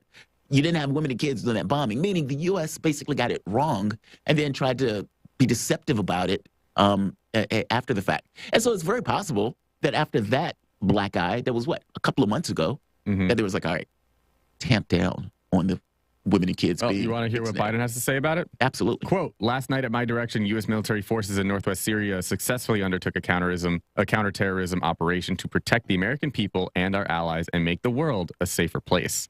Thanks to the skill and bravery of our armed forces, we have taken off the battlefield Abu Ibrahim al-Hashimi al-Qurashi. Nailed it. The leader of ISIS. All Americans have returned safely from the operation. I will deliver remarks to the American people later this morning. May God protect our troops. End quote. Hoorah. Yeah, basically, yeah. Hoorah. I think this is going to land well. I don't think it's going to land one way or the other.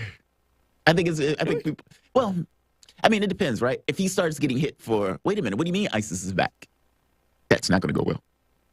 Meaning the very admission to it, meaning you're on some level admitting that there's a resurgence of this thing that you and your leadership as the head of the military and all was supposed to be able to deal with. I don't know. Back to Pakistan and Afghanistan we go. Yeah, basically. That's totally going to go down well. Look, you guys are listening to Fault Lines with Thomas and Pelly. We'll be back in a moment. We're going to have Mark Frost. We're going to talk about the SWIFT system. One of the major threats that keeps being put out is, we will take you off SWIFT. We're going to have the worst sanctions in the history of the universe, and they're going to hurt, and we're going to give Putin a purple nurple every time he uses a dollar. Whatever, something to that effect. But basically, they're supposed to be horrendous and horrific. But one of those tends to be SWIFT and removing Russia off the SWIFT system. So our question is, well, what does it mean to remove a country off the SWIFT payment system? What is the SWIFT payment system, et cetera, et cetera, et cetera? And so we're going to talk about this with Mark Frost. He's an economist. He can explain these things to us. You guys are listening to Fault Lines with Thomas and Pelly. We're going to be back in a moment.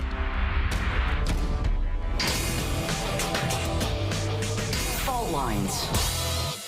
By Any Means Necessary is your guide to the movement and efforts shaping the world around us, from mass incarceration. No longer am I interested in or concerned with prison reform. I am interested only in the eradication of prisons. To the battle between police and water protectors. It was a pretty punishing disregard for the sanctity of human life, that unleashing water cannons on peaceful, prayerful water protectors.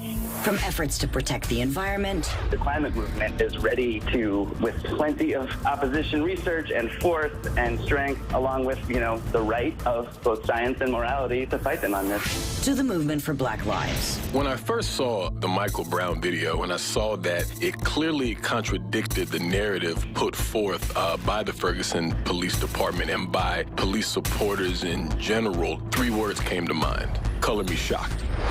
Stay tuned to By Any Means Necessary, 5 days a week here on Radio Sputnik.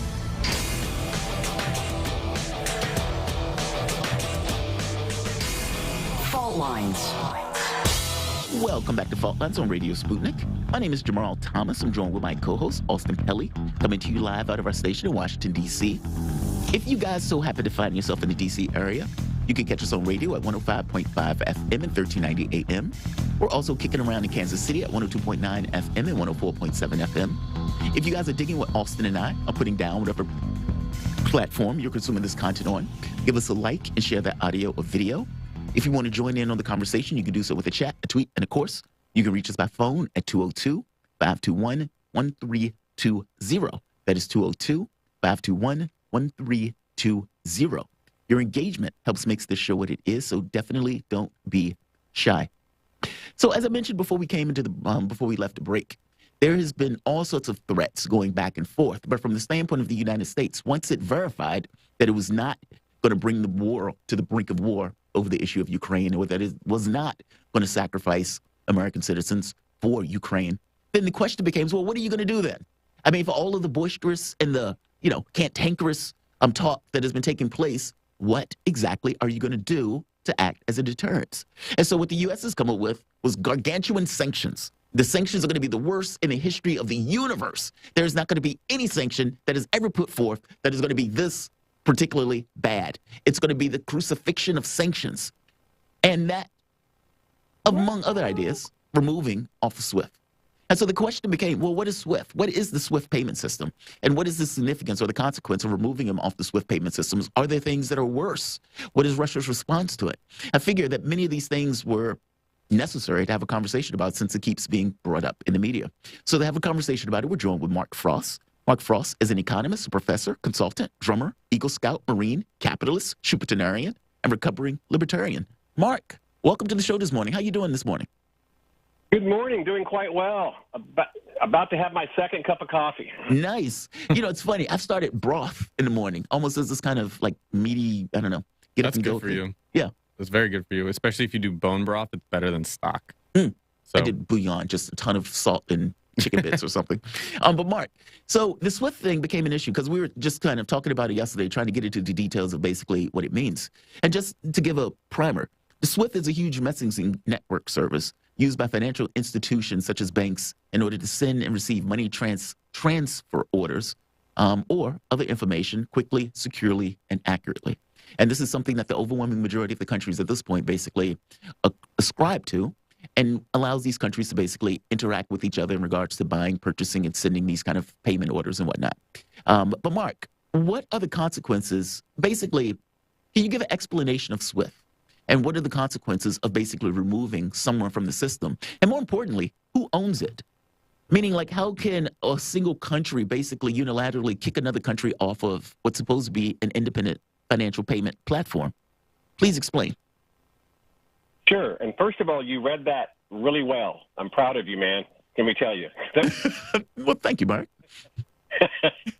Secondly, before we get started, I just want to compliment you on your Scott Atlas segment that you did yesterday. That was outstanding. I just want to say I agree with 100% of the words you said. That was fascinating journalism. So pat yourself on the back on that. Back to SWIFT. In a nutshell, just so listeners can grasp it, SWIFT is just a private company that is like a Zelle or a Venmo. Four friends are out having dinner. Neither of them have accounts with each other. They don't necessarily use the same bank. And so they can use a third party, and the money doesn't even change hands through the third party. The third party just routes. The third party has all the accounts that they have. So the Venmo has an account with Bank of America. They also have an account with Chase. They also have an account with Wells. And so the third party can be the financial intermediary that takes care of the messaging. And it's kind of interesting because one of my very first white-collar jobs, so to speak, was, oh my goodness, 35 years ago, I worked in the correspondent banking department of a bank, and we used the old telex system. And in the old world of telex, nothing was standardized. I would literally be on a telex machine, and I would say, transfer $100 from Jamarl to Austin. Okay, sure, I'm down. I would say Bank of, and everybody had their own abbreviations, and BOA to Chase, and the ABA number, and I might misspell your name. I might not put the L in it. It was very labor-intensive wire transferring. And the same thing had to happen at the end of the game. Somebody, a human being, had to look at it and use human intelligence to decipher what I said, especially if I misspelled words, got a number wrong. So what SWIFT actually did was it's really a language. I mean, if you really want to decide what it is, it's a language that allows automation. So it's a syntax, a standardized form of doing things. You can't just write a little paragraph in a telex machine. There is a specific syntax that has to be followed or it doesn't work. Well, what does that do? That opens it up to that opens things up to automation. It allows me to pay a fourth of the wine and dinner bill very quickly, and the financial intermediary automatically, a human being doesn't even look at it because all the validation and all of the steps that need to be done is done behind the scenes through an algorithm. Yeah. So in a manner of speaking, SWIFT is nothing but a Venmo, a PayPal, a Zelle, a financial intermediary behind international transactions. If I need to buy 500 tons of steel from some company in another country, I either have to have a common banker that I can pick up the phone and call, or we can use SWIFT. And in SWIFT, my Treasury Department and my company would send out a payment, and it would be done through a set of software for which the messaging component of it, which is critical, is standardized, and it's done through their secure network and their software. So that's really all SWIFT is. They don't have any money. Well, I mean, they have money because they earn profits, but they don't hold anybody's money per se. They're nothing but a financial intermediary. And so some financial transactions are very easy. If I'm transferring money to the, to Austin International in France, if we both have an account in France, we don't need SWIFT. Mm-hmm. Just simply tell my bank to transfer money to Austin, right? And we don't even need SWIFT. Well, often that's not the case. Often I want to buy steel from Austin Steel or whatever the company is, and they're not going to ship it until I pay for it, or at least the deposit or whatever the terms of the contract are, whatever the initial payment is. And so since him and I don't have a bank in common, SWIFT is a sort of a matchmaker. They line up the boys and girls, and they find what's called a corresponding bank that's willing to handle that transaction. And all a corresponding bank is a person is a institution with a common bank that can connect the two parties. So SWIFT then is not just for the elites, the bureaucrats. It's also pretty integrated into the corporate world. Oh, absolutely. In fact, corporations are the ones that use it the most. I forgot when it happened. I believe it was 1980, early 80s when central banks joined. But yes, it's primarily a corporate thing, and corporations handle their payments with it because it's just cheaper. Because let's say you're 7-Eleven Inc. You have all these people you buy stuff from, and it's not always from the United States. Well, your payment system is automated. So you have your payment system, which is integrated into SWIFT, and it allows payments to be made very cheaply because you don't have to have an army of account payable professionals just to pay your bills and to receive the money that you're due. Yeah. And so it isn't necessarily billionaire. I mean, certainly billionaires use SWIFT, but we have billions of dollars a year that are transferred from the United States to Mexico. Mm-hmm. A lot of that traffic goes through SWIFT. This is a worldwide thing at this point. That's basically almost like a commons in a weird way of it. So how is the U.S. able to basically unilaterally say, we're going to kick off a country from SWIFT? And what is even the significance of that? I think you made the point about it being a financial embargo. which is, for all intents and purposes, an act of war. Yeah, in my text to you, that's exactly what it is. I mean, if you look at just the history of war and the conventions of war, when you do an embargo on somebody, that's an act of war.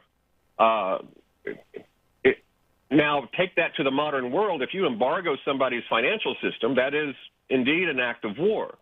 But the one thing to keep in mind is SWIFT, although it's the major player in this game, it is by far not the only player. They have about a 50% market share, meaning there's another 50% that goes through other networks besides SWIFT. SWIFT has competitors. So to answer your question, as we discussed in our text messaging, the United States is the world's major market. Everybody on earth wants to sell and buy in the United States. Everybody on earth wants to have a financial presence in the United States. It could be something as simple. If you're a Canadian company and you sell bonds, you want to sell bonds in the United States. Well, to do that, you have to be able to take American forms of payment. And so there's payment companies and all that sort of a thing, and that's where the State Department comes in. So SWIFT is a private company. It's governed by the laws of Belgium and the EU. And so people ask actually quite often, they'll be like, Mark, okay, how can Biden just send a memo and then suddenly somebody's taken off a European-owned network? Well, the answer to that is our clout. When all this money transferring is going on around the world, what currency do you think is the big player? It's U.S. dollars. And then secondly, SWIFT itself. What would happen if the United States placed sanctions, not on Belgium, not on the EU, but on the company SWIFT? What would happen to their business? It would shut it down. Because if SWIFT can't do American transactions, it's out of business. Because going back to what I was saying earlier, we have to find a common bank between the two. Well, guess what these common banks often are? But doesn't that also destroy the capability of everybody else to use SWIFT also? Yes, absolutely. I wouldn't call it a strategic nuke. I would call it a controlled tactical nuke. So you're exactly right. When you sanction SWIFT, the way they would do it is they would say, okay, you can do our transactions, but you can't do it to these people. And if you do, we're going to completely cut you off. We're going to embargo SWIFT. Anybody that wants to send money from or to the United States can't use SWIFT. Right, but isn't that not what's being discussed? Wouldn't it just be that Russia, you don't have access to SWIFT? It doesn't work that way because the United States doesn't have the trigger button to remove Russia from SWIFT. In fact, Russia has two officials right now on the governing council because it rotates. It's like the United Nations. It kind of rotates with, I think it's 2-year terms. This is kind of like the JCPOA thing again, whereas the U.S., where Iran attends to the deal, supposedly the European vassal states were supposed to basically back up Iran if they were attending to the deal, and the U.S. pulls out, with Iran still attending to the deal. And what ended up happening were the European states or the European companies, well, the U.S. threatened them, and they basically fell over. It wasn't that the U.S. had any kind of discretion over those companies per se. It was that those companies' business interests was going to basically collide with the United States, who wasn't going to allow them to do business with the U.S. And so from their standpoint, they said, okay, well, we're going to stop working with Iran, regardless of the U.S. not having any kind of direct oversight on us, but we can't take the pain of losing our business. I guess it's that. Yes. Meaning if the U.S. puts sanctions on SWIFT, basically saying, if you deal with Russia or if you deal with those other countries, you're cut off. It's that threat more than anything else. Am I explaining that correctly? Yeah, yes, you are. What they're literally saying is to SWIFT, not to the Europeans, to SWIFT. They're saying if you facilitate the transfer of money to Iran or from Iran to another place, so it can violate what we want to happen, we will sanction you, and we will remove your ability to do business in the United States market. Well, SWIFT isn't stupid. What's more important to them, doing business in the United States or doing business in Iran? So SWIFT was literally threatened on that Iranian situation, and they caved. And, you know, let's not criticize them too hard. If I was the CEO of SWIFT, I would have caved too. Because, you know, so it's a game of chicken. Now, an interesting thing, what I find really interesting, and what, for some reason, I don't know if the mainstream media is lazy or if they just don't want to bother or not, they're acting like if Russia is cut out of SWIFT, that they can't ever receive international money anymore. That's just not true. Right. And explain that. Because you said once before that there are competitors to the SWIFT system. I mean, meaning that's not the only game in town. There are other issues, like China, for example. They were building a system where they can use it because, again, they were trying to ensure that the U.S. wasn't able to basically use this weapon against them also. But please, explain. Sure. Well, for instance, just like I said earlier, the three of us go out to eat last night, and I want to pay, I pick up the tab and you guys owe a third. Well, if we both have an account at the same bank, you can just get on your online banking and transfer money from your account at Bank of America, let's say, to my account at Bank of America. If we all use the same bank, it's really easy. Well, do you think Russia has one checking account, or you think they have 100? Yep. Probably multiple. Yeah. Yeah, I mean, they're not stupid people. They have thought this out. And so what this does, what I worry about with this is much ado about nothing. It's certainly an inconvenience. It sends a message of hostility.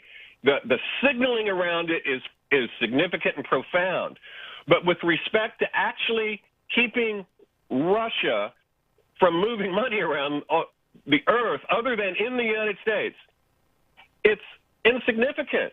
First of all, there's competitors to SWIFT, so they're going to have to do it to every single financial intermediary standardized messaging company that deals that works within the Earth's financial system.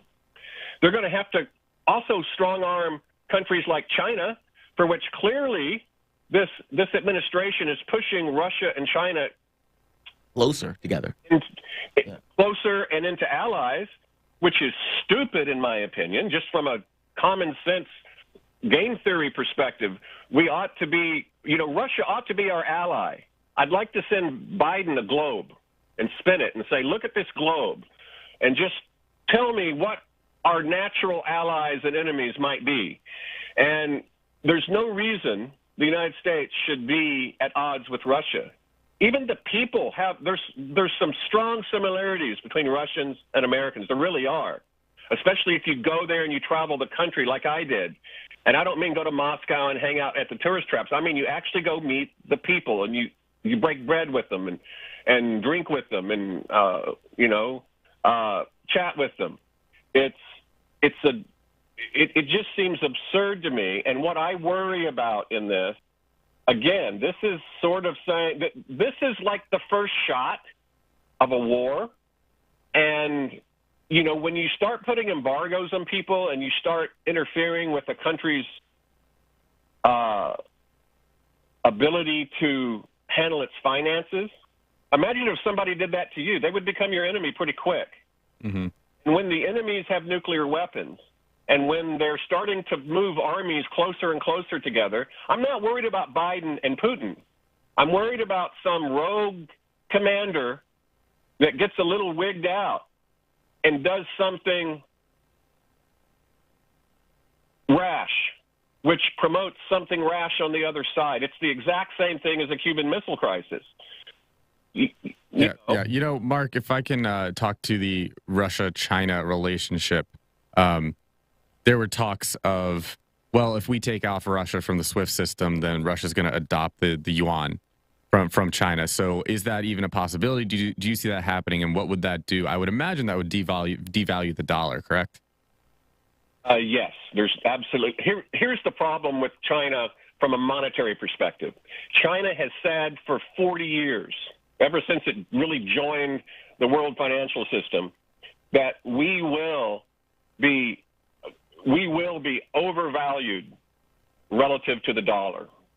And even though it makes everything more expensive for one generation, it will pay off in future generations. So they asked Two generations ago, they asked people to sacrifice. And so if it's allowed to float, the only thing that can happen is the dollar will devalue, theirs will increase in relative position, and everything that's imported by Americans will become suddenly and instantly more expensive. And then you were saying that the standard right now of international banking is to deal in the dollar. That we could see that change, correct? I think we could if we don't play it right. It's already changed a little bit. It's still the vast majority of transactions. I mean, we're still the 800-pound gorilla on that, on the block in that sense. And it comes from being a stable country. We've been a stable country for a very long time with respect to finances. But every civilization that has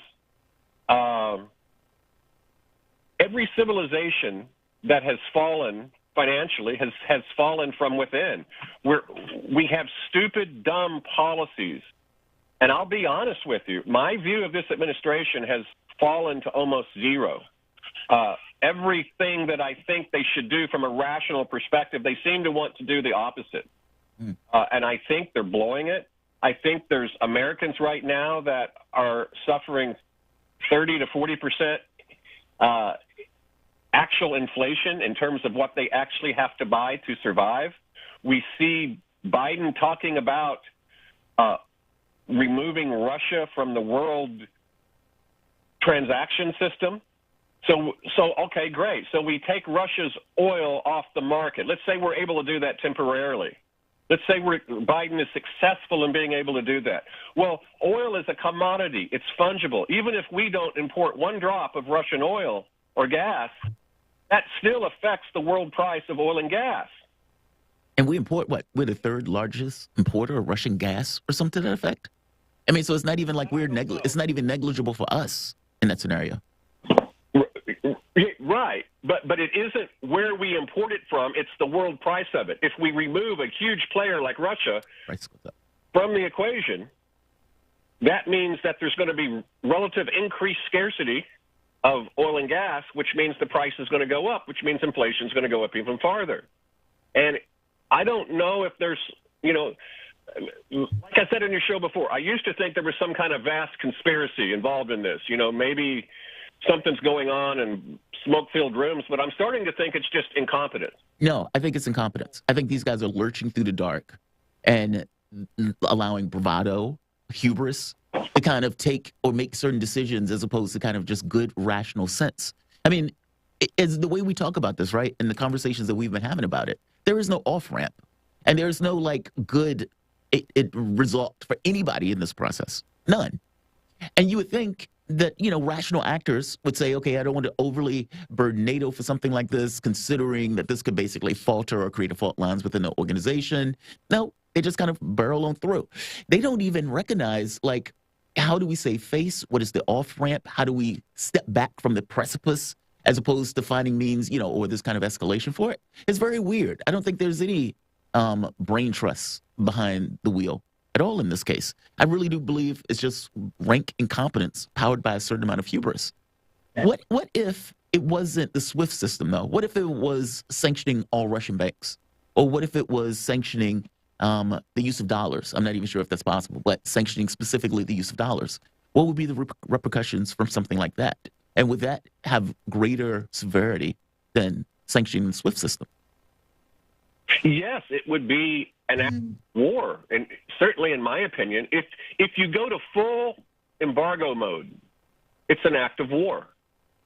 And our country has done this before. If you look at Japan, Second World War. Yes, and so now does that mean that Russia is going to send the nukes? Because we know, but this is how things escalate. And if you study war, like I have, the history of war, they usually start because of something else in the past that was dumb. World War II started because of the Treaty of Versailles. The absolute idiot schema by which World War I ended. John Maynard Keynes wrote an entire book about it called The Economic Consequences of the Peace. And in it, he said, Germany's going to get a Hitler. I don't know which of the German citizens is going to be the Hitler, but we're going to have a Hitler. I mean, he didn't say it in that way, but that's what he was saying. And we should have had the foresight to understand that you can't insult the pride and the self-esteem of a country without paying a price down the road. And for instance, if you study Russian history, Soviet history, if you go back in the day in Russia, Russia has a culture of being invaded by the West. Right. A lot of people don't know this, but Mongolia, I think it was about 50 years ago, petitioned to be in the Soviet Union. They wanted to be part of the Soviet Union. The Soviet Union turned them down. Do you know why?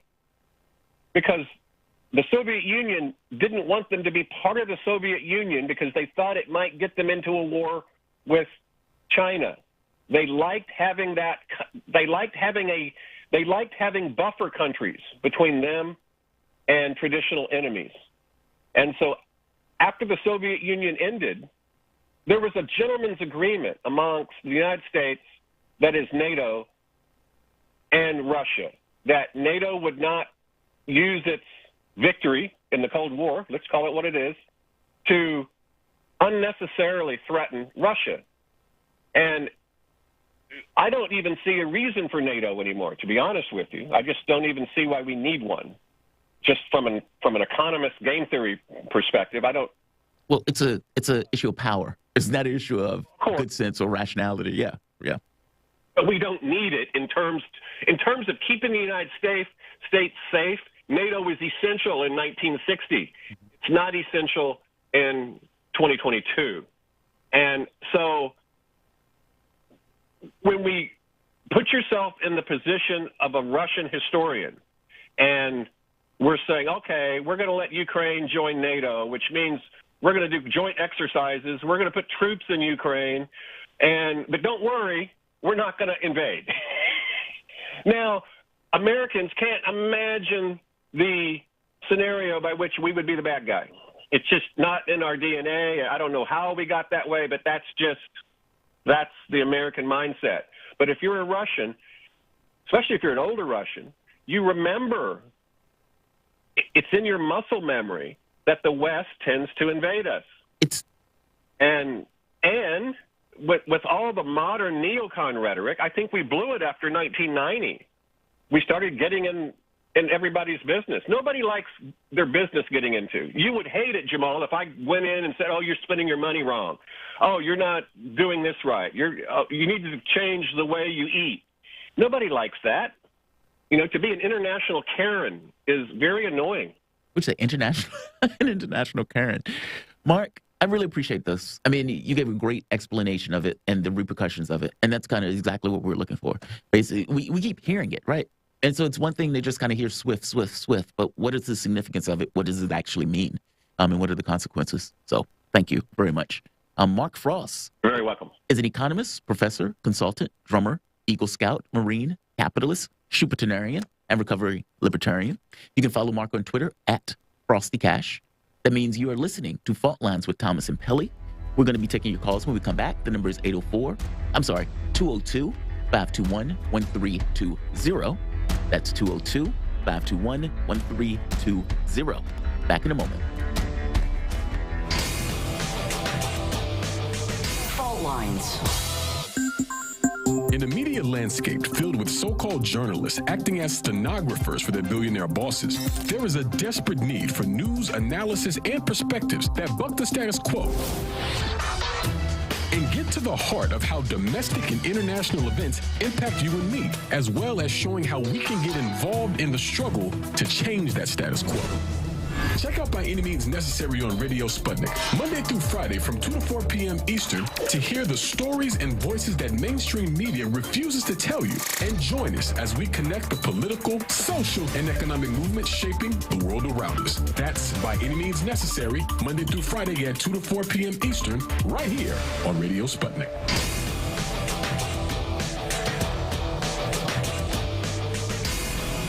Lines. Welcome back to Fault Lines on Radio Sputnik. My name is Jamarl Thomas. I'm joined with my co-host, Austin Pelly, coming to you live out of our station in Washington, D.C. I want to give a shout out to Mark Frost for his explanation of the SWIFT system. And like I said, we were taking your calls. The number is 202-521-1320. That is 202-521-1320. 1320. Apparently, there's a breakthrough in physics that has taken place. MIT physicists say they just made a breakthrough in quantum mechanics. The transition from quantum to classical physics has been achieved. And so, right here, according to the study published last month in the Journal of Nature, they observed the moment where an ultra-cold atom switched locations with one another. The study conducted by MIT team discovered that the movement of changing locations has led to the formation of so-called quantum tornadoes. Okay. I don't know what that entirely means. To realize the awesome nature of this discovery, one will remember two laws of physics govern the universe: classical physics and quantum mechanics.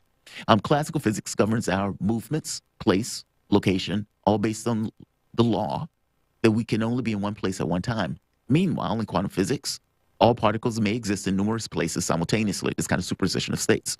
The particles can tunnel through obstacles and immediately communicate across great distances. This is kind of the spin up, spin down stuff. You have two particles, they're entangled. You send one to the furthest end of the universe. Whatever you do to one, immediately the opposite happens to the other. And this is what Einstein calls spooky action at a distance, because it's basically instantaneous. It's like it's moving faster than the speed of light in the way it's communicating. And the question is like, okay, how is it doing that? And so they're basically saying they're seeing some kind of state change between the two. We're going to have to get somebody on it. This is in my head. Yeah. This is way over my head. I studied tons of quantum mechanics and whatever thing. What were you even calling them? Like the little tornadoes or whatever? Yeah, they call them these quantum tornadoes. I've never heard the term, right? That's like when you have a water bottle and you spin it really fast so you see the water go down. They're trying to say that this kind of state change or something to the effect that they're seeing, whereas before they're basically seeing the change effect from quantum to classical mechanics. It's almost like there's a decoherence that takes place. At some point, you have these kind of things that are responding to this quantum mechanical laws. And then at some point, there's this decoherence where choice is made and that thing becomes something, like some kind of physical, solid, physical matter reality. So they're basically saying they're seeing this kind of we do have state change. A couple physical realities of those people that wanted to call in on other things that we can talk about. Yes. So we have Tarif.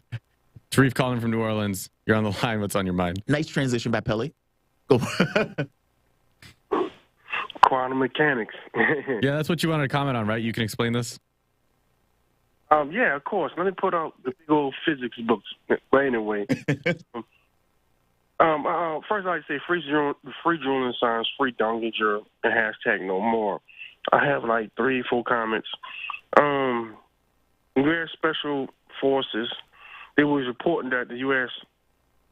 military had wound up killing 13 people in Syria, and 6 of them was children.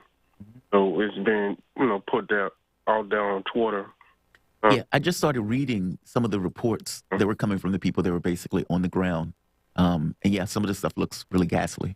Please continue. Yeah, and the second comment, another one after this. There's an article about a gray zone I read like a week or two ago. The Gates Foundation trustees plotted to overthrow Zambia some years ago. They hooked up with a Zambian billionaire, a telecom owner in Zambia. And it was Bill Gates and Richard Branson of Virgin Mobile, and he was working with the U.S. to try to overthrow the Zambian government and put in neoliberal policies. Because, Zambia is leaning towards China heavily, big time. The third comment is dealing with what's going on in Ukraine. Pepe Escobar put out a tweet that even though the Ukrainians have said that the Russians might invade, they just moved like 120,000 troops on the borderline with the Donetsk region. So, which is dangerous because a false flag can happen and things in that region can escalate. And what brings back to mind that Russia and China is working heavily on the other system of decoupling from the West, just in case the U.S. puts sanctions on Swift, because they might force Russia's hand to strike Ukraine if a false flag happens and they start attacking people in the Donetsk region. If Ukraine start attacking people in the Donetsk region, then Russia might be forced to step in with long-range artillery like the Tornado system and the other long-range weapons they have to knock out the armored forces, in which they're going to, Russia's going to face sanctions, and it will affect the U.S. dollar. And you might see the rise of the yuan, then, the Chinese. Mm-hmm. Yeah, Tarif, Mark had a very good take on this. So, yeah, we appreciate the call, and I'm sorry to not address it further, but I do want to give time to a couple other callers. We've got Sammy calling in from Maryland. Sammy, you're on the line. What's on your mind? Yes, hi. Well, I want to address the thing that back in 1964, that's what year I was born, I never thought the United States was good. And see, this is what happens when you leave a bunch of spoiled children who always had things going their way, and they turn into adults. And now this is where we at. Because like I said, I know my family always talked about politics when they never wanted the blacks to vote. Anytime, and I was born at a time when Martin Luther King Jr. was assassinated. And see, and it's nothing because they do not want to spoil. They do not want to share. They go out here, they steal, they want other people's money, and they never work for it because their parents left it to them. Sammy, I'm curious. Are you talking about the situation with Ukraine? Are you talking about this attack in Syria, or do you mean just domestic politics and you overall being displeased with the administration? I'm sorry, the domestic policy. Okay. Because if you really look back, what was his name? The one who trained him, Biden was. I cannot think of his name. He's dead and gone. He was awful. What was his name? You said one that trained Biden, or that Biden trained? Yeah, when he first got into Congress. I'm not. You mean Strom Thurmond? Yes. Okay. It was awful. I'm getting applause from Austin on that one. Strom Thurmond was a apex racist, basically. But Biden, spoke at his funeral, said they had this kind of cordial relationship while they were in Congress and everything else. And so, of course, it raises eyebrows when you're speaking at dude's funeral, one of these kind of old-fashioned Dixiecrats. But exactly. I want to thank you for your call. Very cool, Sammy. Thank you. I appreciate the call. Sammy from Maryland. You're welcome. So we have about a minute, give or take. No point in taking additional callers. However, you guys can call in later on at 9:45. We'll be taking your calls towards the end. Any comment on any of the calls? I was looking up the gray zone thing from Reef. I'm going to have to delve into the article, but yeah, I think that as I can't say this enough, as bad as the Syrian headline sounds, we gotta wait. We can't jump the gun on that. Yeah.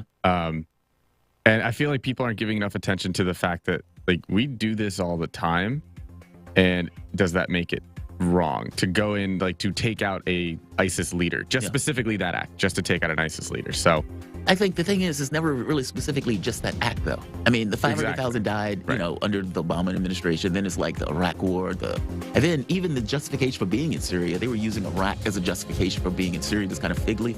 But I get your point, right? It's still giving the benefit of the doubt. You guys are listening to Fault Lines. Thomas and Pelly will be back in a moment.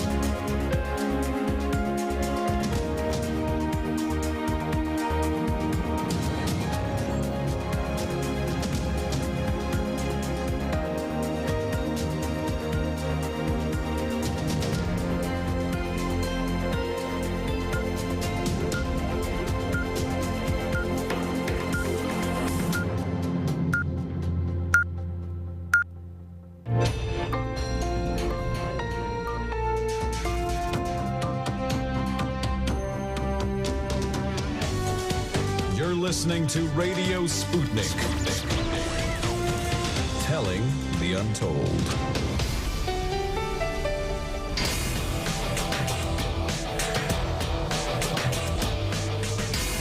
Fault lines. Live from the divided states of America, fixated between the ever-expanding rift on our collective ideology. I'm your political analyst fighting for the right, Austin Pelly. Fighting for the left, at the very least, that's the way it's built. Yeah, ish. Thank you. I am your indefatigable, your ever vigilant, your last man on the wall, your political analyst, Jamarl Thomas. That means that you were listening to Fault Lines with Thomas and Pelly. I'm always uncomfortable saying fighting for the left, because I feel like the moment that you say I am fighting for X, it feels like you have to defend those things as opposed to, I defend the things that I believe in, et cetera, et cetera. Well, I've said before, fighting for the right, well, that doesn't mean I align with everything, exactly. Whatever. At the same time, every single morning I come out and I say that I'm the oracle today, right, or the ferryman or whatever. So at this point, it's just roll with the punches. Yeah. Obviously, I'm not literally a dead oracle or a beautiful girl. A dead oracle. I mixed the two. I meant a dead ferryman. Yeah. Or a beautiful oracle, but beautiful nonetheless. Beautiful. Unlike these stories that we've got. Transitions, here we go, into headlines. In COVID news, yesterday in the United States, there were 385,425 new COVID cases reported, along with 2,658 deaths. Over the past week, there have been an average of about 387,818 cases per day, a decrease of 49% from the average 2 weeks ago. 64% of the total American public has been fully vaccinated, and 75% of residents have received at least one dose. As of this morning, the coronavirus has infected 75,611,714 people across the U.S. of A. and killed 893,147 people. In national news, President Joe Biden will travel to New York City today to highlight his administration's efforts to curb gun violence and project a united front with Mayor Eric Adams after a series of violent crimes that has rattled the city. The police killings are part of an overall surge in gun violence in U.S. cities, including Philadelphia and Chicago, since the beginning of the coronavirus pandemic in 2020. The White House and Democrats are pushing back on Republican accusations that the party is weak on crime ahead of critical midterm elections this November. The Justice Department is also expected to announce new efforts to crack down on so-called ghost guns, unregistered and untraceable homemade weapons that can be made with a 3D printer. White House Press Secretary Jen Psaki told reporters Wednesday that officials would no longer describe a possible Russian invasion of Ukraine as imminent because it implies that Russian President Vladimir Putin has made a decision on whether to invade. Psaki noted that the vast majority of times she had talked about an invasion, she has said Putin could invade at any time. The Biden administration's rhetoric on Russia has been criticized by Ukrainian leaders who argued last week that the U.S. was stoking panic and harming the country's economy. On Wednesday, the Pentagon announced that it would deploy 3,000 troops to Germany, Poland, and Romania to help shore up NATO alliances in the face of Russian aggression. Lawyers from the state attorney general's office argued Wednesday that Virginia Governor Glenn Youngkin has broad power to issue executive orders overturning mask mandates in schools, while lawyers for local school boards argued that the governor's actions usurp their authority. At Wednesday's hearing, Deputy Attorney General Stephen Pops argued that Youngkin is entitled to issue executive orders responding to the coronavirus pandemic, just as his predecessor, Democrat Ralph Northam, did when he imposed the statewide school mask mandate. Can't have it both ways, Democrats. An Arlington County judge heard arguments from both sides in a lawsuit the school board filed against Youngkin and said she would issue a ruling soon. President Biden said in a statement today that U.S. Special Operation Commandos killed the leader of the Islamic State in a risky pre-dawn raid in northwest Syria. Rescue workers said women and children were among at least 13 people killed during the raid. No U.S. personnel lost their lives. U.S. officials confirmed to media that a helicopter had problems on the ground and had to be blown up in place. Didn't we have to... Man, I could be really remembering this wrong. Osama bin Laden, where we blew up the helicopter. Yeah, exactly. We couldn't fly. Yeah, okay. It was like we had two. Thought I remembered it right. Blew up one. Yeah. Right, but that was in. I watched the movie on it. No, obviously I heard about it, but when I saw the helicopter blow up in the movie, and that's what's playing in my mind, I'm like, do I say this as historically accurate? I don't know. right, because the movie was right. Right. But yeah, I think you get it. You blow it up so they don't have access to the technology. Exactly. Yeah, makes sense. In international news, Russian President Vladimir Putin is heading to Beijing amid the soaring tensions over Ukraine on a trip intended to help strengthen Moscow's ties with China and coordinate their policies in the face of Western pressure. Putin's talk with Chinese President Xi Jinping on Friday will mark their first in-person meeting since 2019, helping cement a strong personal relationship that has been a key factor behind a growing partnership between the two former communist rivals. After the talks involving top officials from both sides, Putin and Xi will meet one-on-one over lunch before attending the opening of the Winter Olympics. In an article for the Chinese news agency Xinhua, published Thursday, Putin emphasized that Moscow and Beijing play an important stabilizing role in global affairs and help make international affairs more equitable and inclusive. Russia has sent 330,000 combat troops and modern weapons to Belarus over the last couple of days, the biggest military deployment there since the Cold War. The deployment included Spetsnaz Special Forces, Su-35 fighter jets, dual-capable Iskander missiles, and S-400 air defense systems. In sports news, USA Swimming has a new policy for transgender athletes looking to compete for our country. Under the new rule, the two requirements for trans women athletes will include 1, the concentration of testosterone in their blood to be under 5 nanomoles per liter continuously for 36 months prior to application, and 2, they must prove they're going through puberty as their sex assigned at birth did not give them a competitive advantage over their cisgender counterpart. A committee of 3 unbiased experts will determine which of these cases succeed in proving that.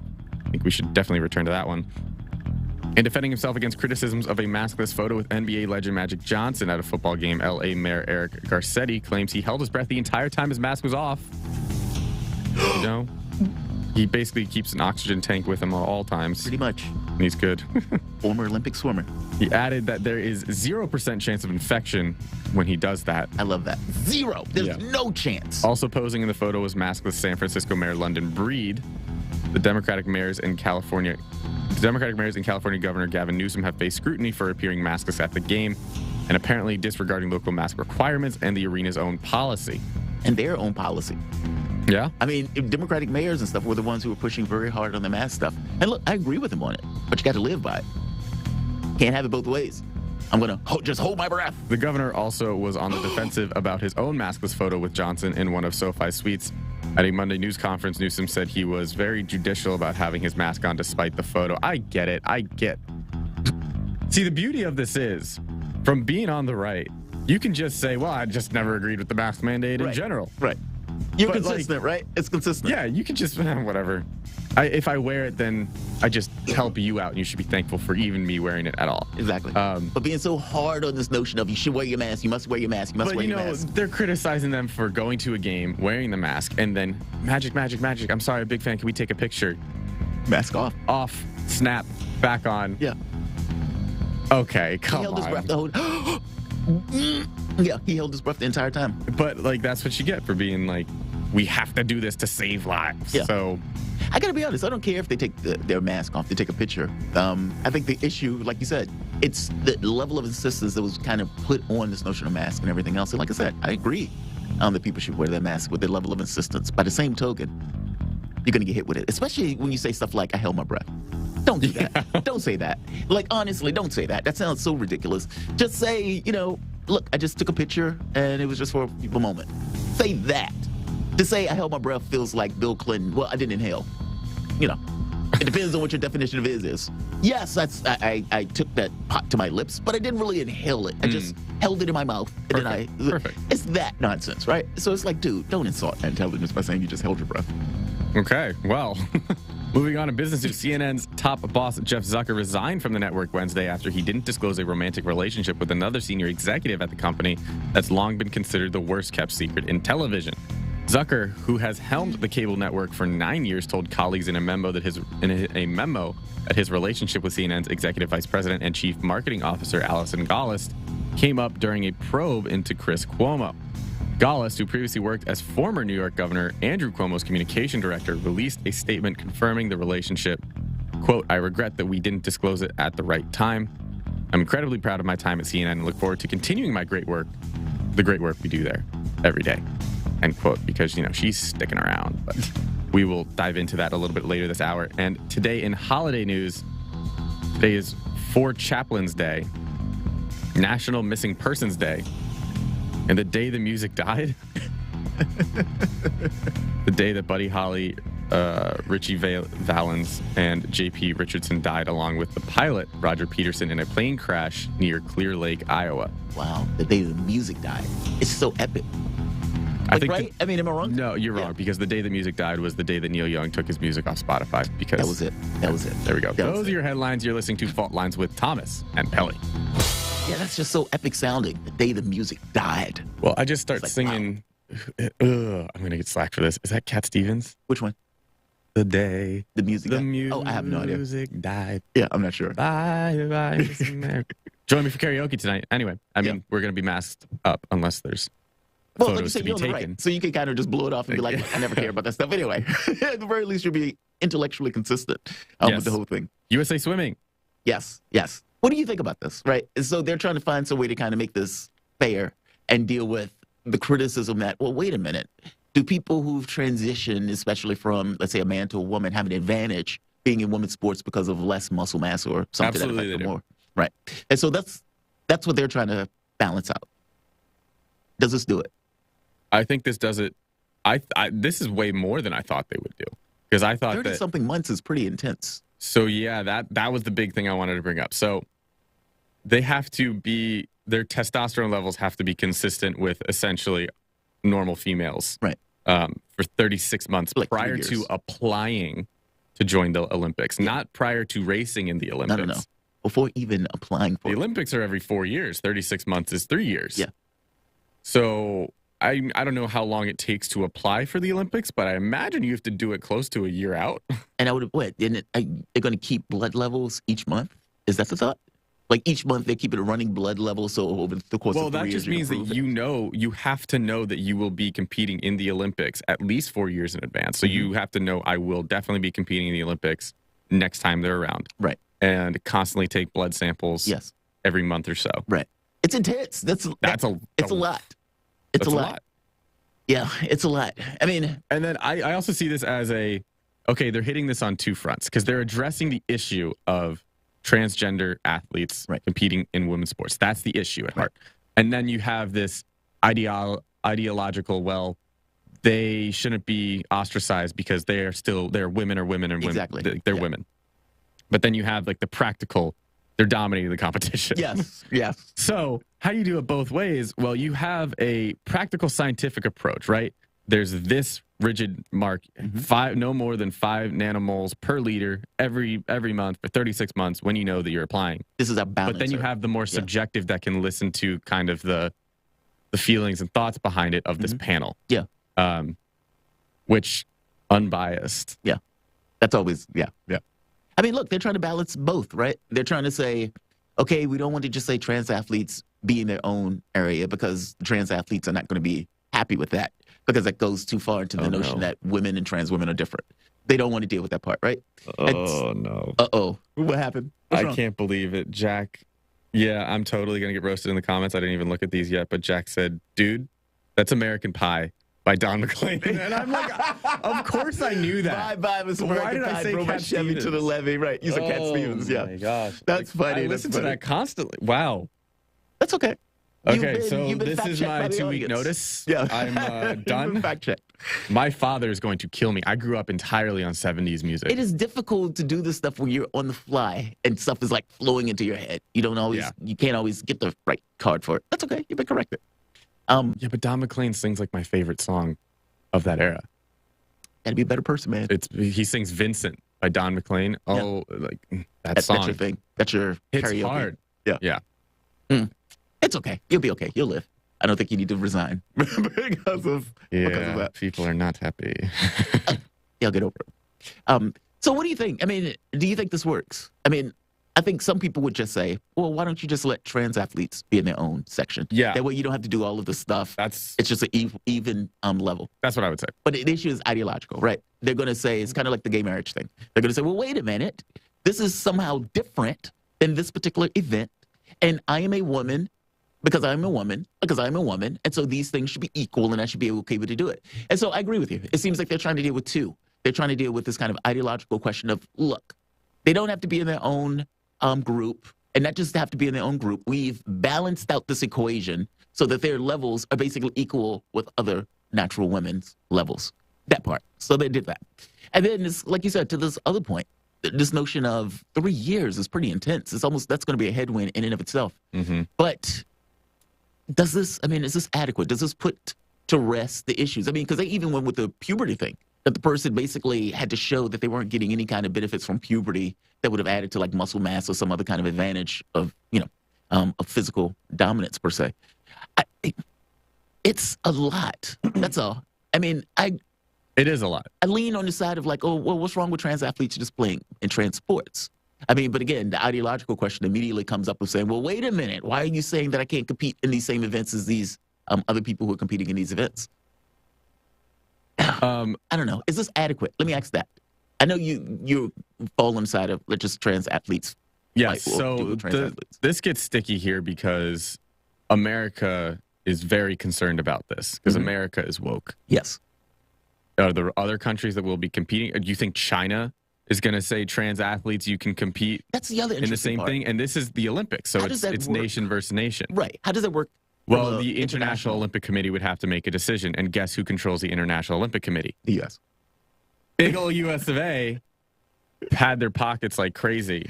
So basically, you think this might get shoehorned in one way or the other? Yeah, I think it is. And I think that they are doing a good job at being so rigid with it because if you leave anything out in the open, China, Russia, they're going to say absolutely not. Yeah. This is unfair. Yeah. We don't like this. And, this in a competition. There's a difference. We banned Russia from being at the last Olympics for doping. And this is essentially, if you're taking testosterone, doping. Yeah. So, and I'm not saying like you shouldn't be in the terms of whatever. Yeah. Don't get me involved in that stuff. But it's the same effect. Yeah. So they had to take a hardline stance on this. Wow. It's uber complicated in regards to the way this turned out. And it's not, to be fair, it's not the same thing as like cage matches where, like MMA fighting and everything else. If they did this for MMA, would that... Oh, they would never get this through MMA. Would that settle this Dana issue? White? Yeah. Dana White, who owns the UFC? Yeah. He's the one who COVID started, and he bought an island so that way he could still host fights. Every other sport shut down. He bought an island, and he called it, Fight Island? Something like that. Wow, I can't believe I don't remember the name of it. Anyway, he would bring in athletes. Like, this was prime 2020. COVID's starting to really ramp up. Everything is shut down. And he come to the island and fight. So we could still have fights. Yep. Wow. You think he's going to let transgender athletes into the UFC?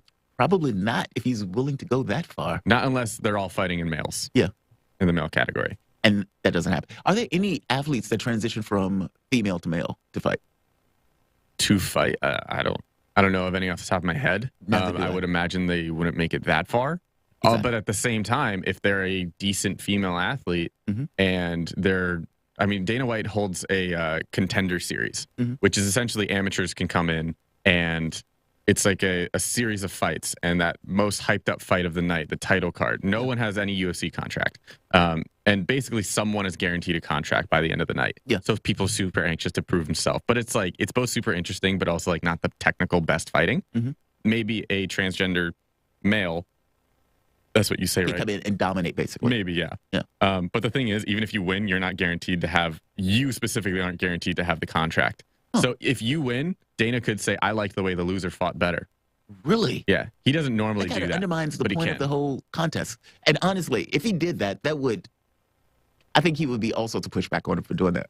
Because you're basically opening up a contest. A person gets in it. A person wins. The person just so happens to be transgender. And your response is, I'm uncomfortable yeah. I don't think it would be because of transgender or not. UFC is not about winning. Yeah. It's about viewers. Okay. Constantly. So that's why they have timidity clauses. So if you like... They have a timidity clause? Yeah. It's not in contracts, but in the fighting rules itself of the sport. So if you don't engage enough, then you'll get penalized or you'll get disqualified. Interesting. Because it's a sport of fighting. So you can be tactfully trying to time them, but if you're taking too much time, they'll give you a warning and then get you out. Because UFC has no spot. It is a high-octane, fast sport. So, yeah. So that's what I mean about him saying, like, I might not give a contract. He might not give a contract if the person's just dancing, dodging the whole time. I see. Because he knows that wouldn't bring in money for the UFC. Less about the sport, more about the cash. Wow. You guys are listening to Fault Lines, Thomas and Pelly. We'll be back for the last 30 minutes or so, give or take, and we'll be taking your calls at 9:45. Fault Lines, Thomas and Pelly. Back in a moment. Fault Lines. We are talking 24 hours a day, 7 days a week. You are listening. We give you the most essential out of the endless information space. Radio Sputnik, telling the untold. What do we want? News, politics, and culture. When do we want it? Wait, we weren't finished. News, politics, and culture without the red and blue spin. Okay, so now when do you want it? Daily from noon to 2 p.m. Eastern Time. Okay, satisfied now? Never. Tune into Political Misfits on 105.5 FM in Washington, D.C. and on 102.9 and 104.7 FM in Kansas City, Missouri. Daily for our analytical fix. No surrender.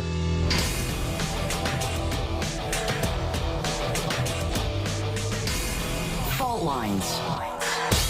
Welcome back to Fault Lines on Radio Sputnik. My name is Jamarl Thomas, and joined with my co-host, Austin Pelly, coming to you live out of our station in Washington, D.C. If you guys just so happen to find yourself in the D.C. area, you can catch us on radio at 105.5 FM and 1390 AM.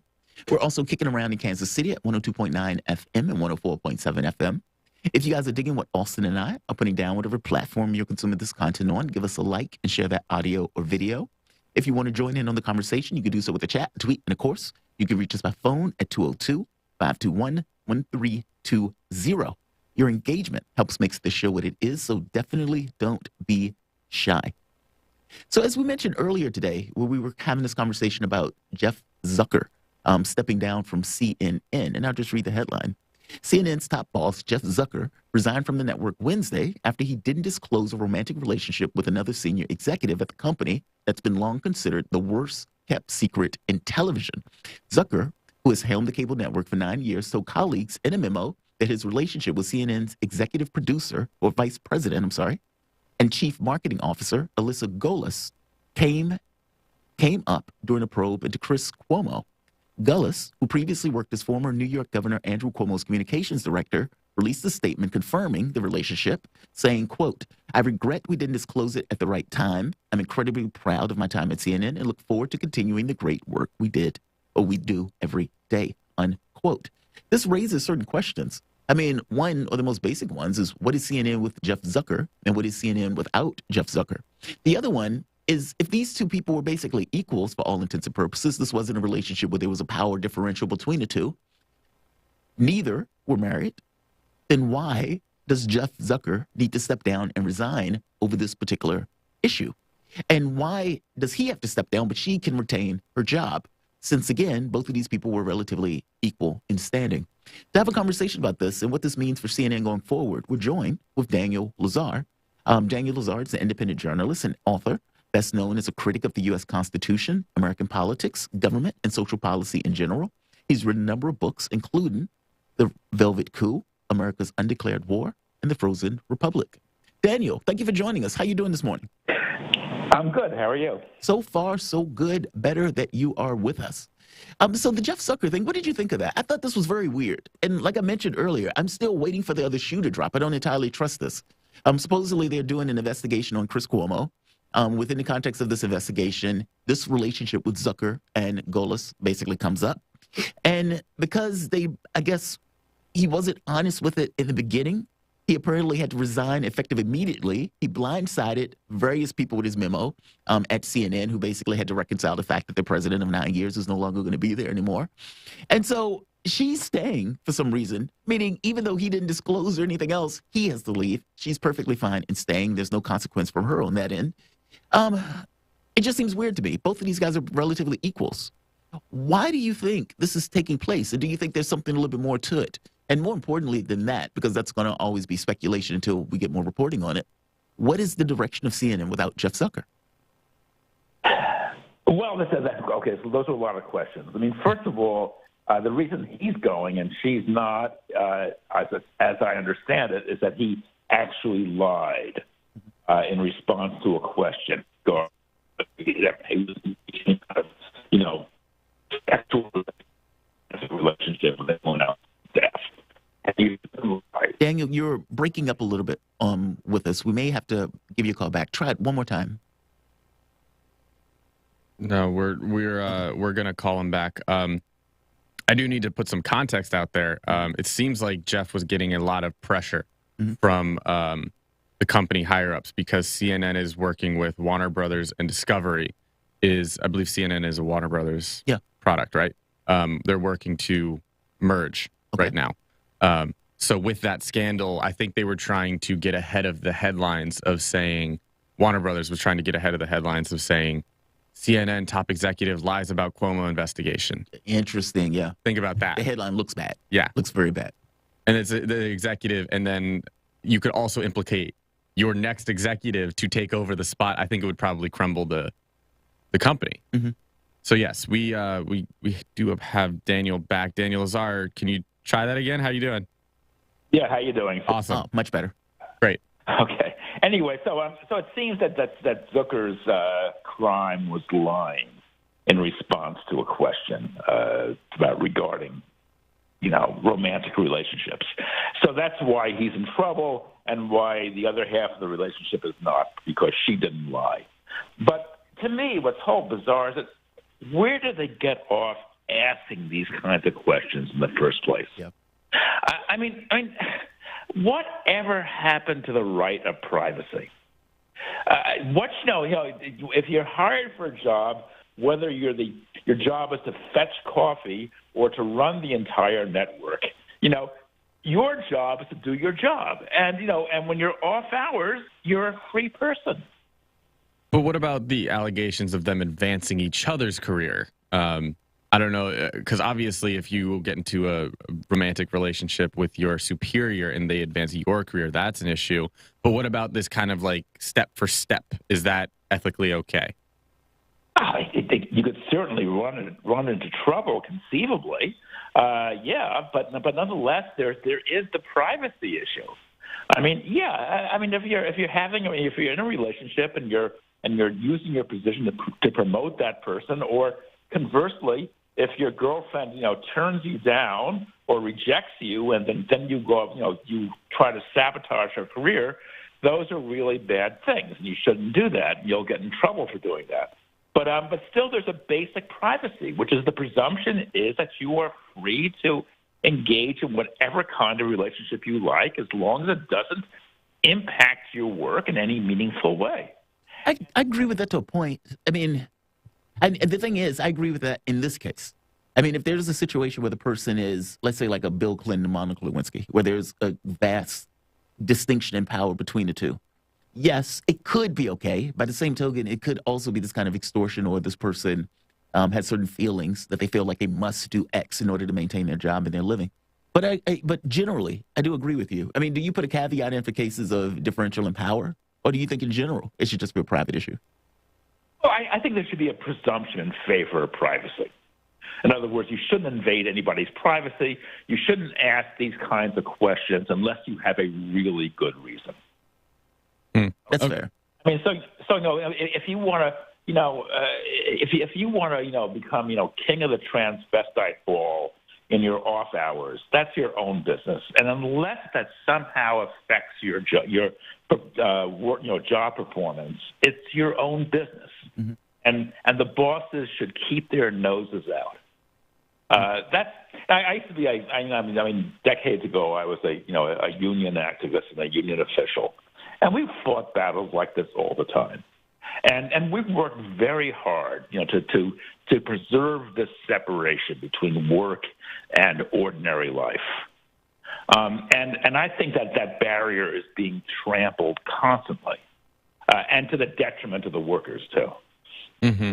What about because Zucker and Gaulis basically said that they had a working relationship for a while that evolved into a physical romantic one over COVID. So do you think that ignoring COVID protocols or kind of because it could have played a factor into this at all? You know, I hope that question makes sense. I suppose so. I mean, it's part. As I said, I was talking about a presumption. I mean, if there's somehow, if the relationship somehow affects your work performance, and work performance can be defined very broadly. If you're the CEO or the editor in chief, and your job is to enforce COVID regulations, then that's part of your work performance. But as I said, the presumption should be that your private life is private, and that the bosses, your employers, have no right, poking their nose into it unless they have a really good reason. So why do you think this even got out? I mean, if he lied in the interview, and because from what I'm seeing is that Zucker was feeling pressure from Warner Brothers and Discovery merging together fairly soon, that they were kind of asking for him to resign. By no means were they saying to resign right now and don't come in tomorrow. But why does he even need to come out if he effectively lied? So then who knew, or they were just, I guess, that bad at hiding it? I guess they're really out to get the guy. I mean, maybe they sort of want to really just drive him 6 feet under for whatever mysterious internal corporate reasons may be. But wouldn't the corporation be driven by money? And CNN is basically announcing, hey, CNN Plus is coming out very soon. It's your streaming service with all of these channels and all of your favorite shows and all of that. So shouldn't they be trying their best to get in good PR? Because with the launch of CNN Plus, it seems like they're hurting their own potential audience base by doing this. I suppose so. It's really hard to read. But CNN is in trouble, isn't it? I mean, CNN is doing really poorly post-Trump. Yeah, their polling and the ratings and everything else, especially compared to like Fox News. I wouldn't even know it's post-Trump based off of what they've been. I know, right? Reporting. They haven't stopped, right? There's a bit of a post-Trump. Daniel, I want to move to another issue. Earlier this morning for the monologue, I kind of did this thing where I was pointing to these elements of our system, not just element of our system, these kind of infrastructure or things that we kind of are basically sacrosanct that we would consider to be parts of American democracy, and how those things are basically collapsing, almost like falling apart, and this kind of what that means or portends for the future. One, I was using the Supreme Court seat, basically in the same way that Mitch McConnell was kept the seat from Obama, Merrick Garland, and it was postulating what would have happened if Mitch McConnell ran the Senate currently. Would Joe Biden get his Supreme Court seat? And I would say probably not. I mean, with Obama, they had gotten to the point of basically saying, let the Supreme Court die on the vine, where it was like, oh, we don't need, there's nothing that says we need 9 justices. And the thought being that Hillary Clinton was going to win, and so they didn't want to give her the pick either. And so they were basically going to just let the court die on the vine. And so it's like left to its own devices, the institution of the court, again, something that is supposed to be sacrosanct with this issue of justice, being either a token position where they're just going to, perfunctory put an African-American woman in that spot, having less to do with capability and more to do with basically her race as a campaign pledge. And in the other case, just the institution not being able to sustain itself as a given going forward. And, it's not just that. I mean, even with the NATO issue and the way that that's being divided and split up based on U.S. actions of trying to push those guys to basically do something that is not necessarily in their own best interests. What's your take on that? I mean, I know how you feel about this notion of the U.S. Constitution and everything else, even the debt ceiling or this inability for these guys to get a budget. That's another issue where it's become a normal process to go or lurch from one crisis to the next, where not having a budget for X number of years is the norm. How weird is that? I mean, we accept that stuff as just, okay, this is just normal politics. But if you think about it, is that really normal politics for a government not to be able to basically do the most basic thing in the world, which is fund itself? Like, I think all of these things to speak of this kind of this cancerous effect on this kind of whatever we want to consider to be American governance. What's your take on that? I mean, am I overstating that, or am I understating that? You're understating it. I mean, the American system is really ramshackle, and it has great difficulty doing ordinary things. I mean, if in your personal life, if you couldn't get out of bed, if you couldn't make breakfast, if you got into a screaming argument with your wife over what color shoes to wear, and so that you just couldn't even make it out the door in the morning. I mean, you would think that the basic functions of your life were pretty screwed up, and something was seriously wrong. But that is precisely what we have in Washington. Just the basic mechanisms don't work. We have a 234-year-old system that is so antiquated.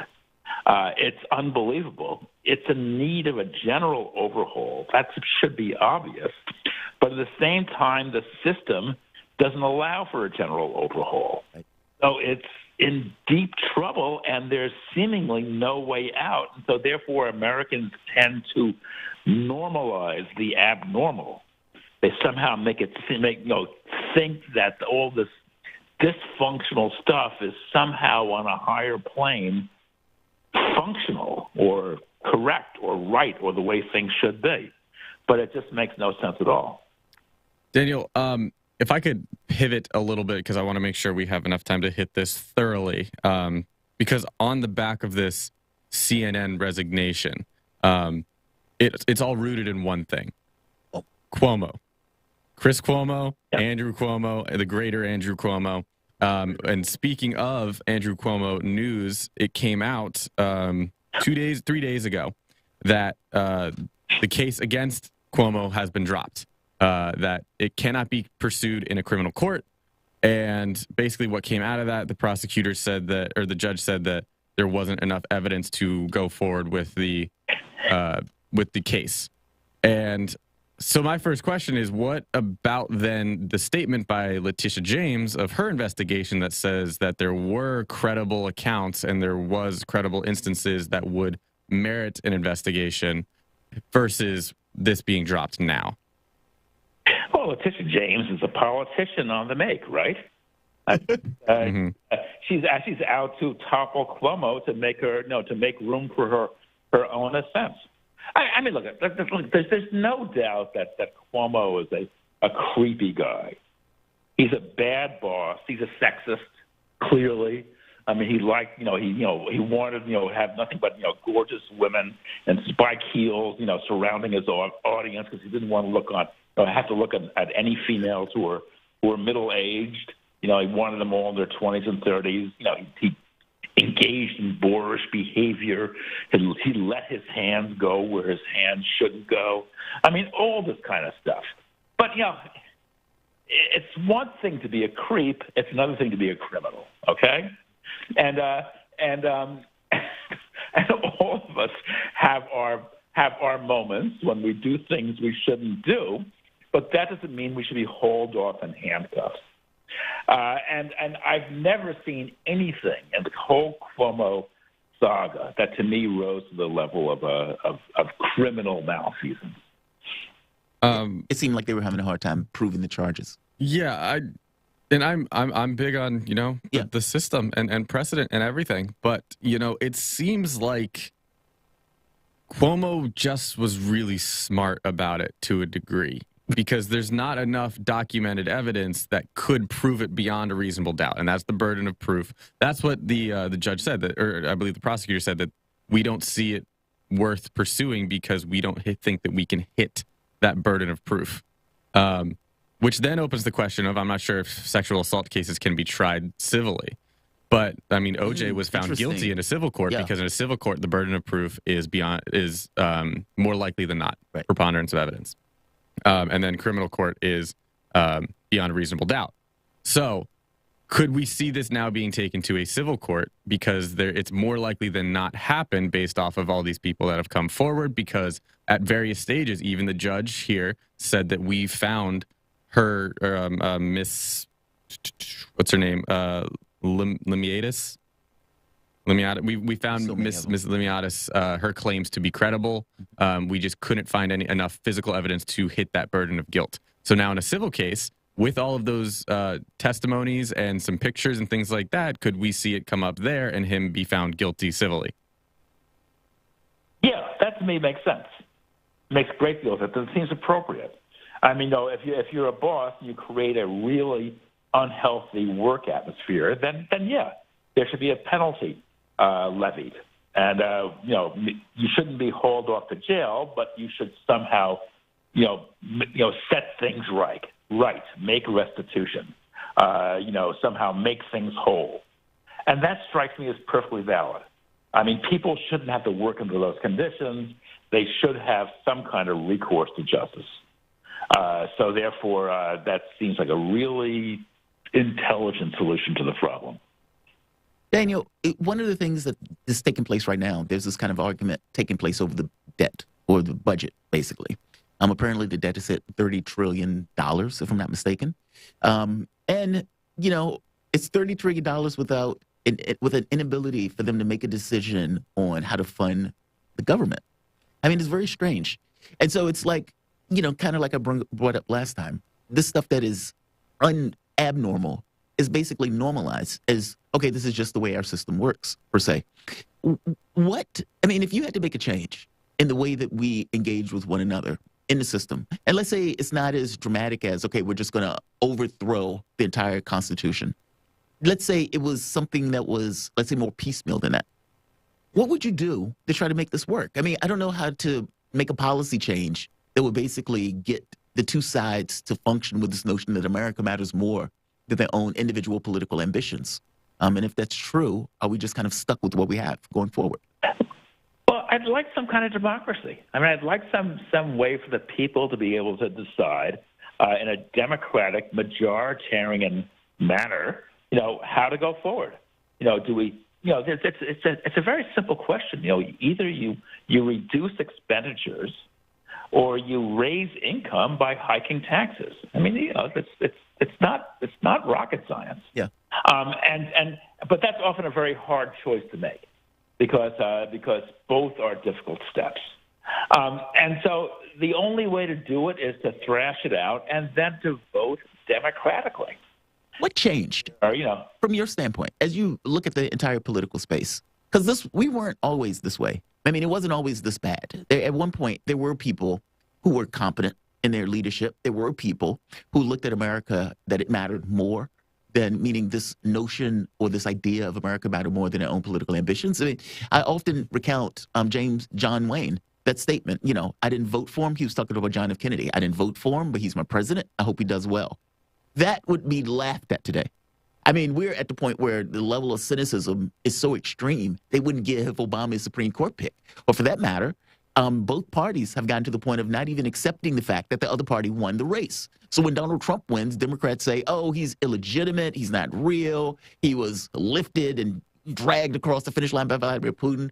And of course, when Biden wins, Trump basically turns around and said the entire system is fraudulent and I won. I actually won that race.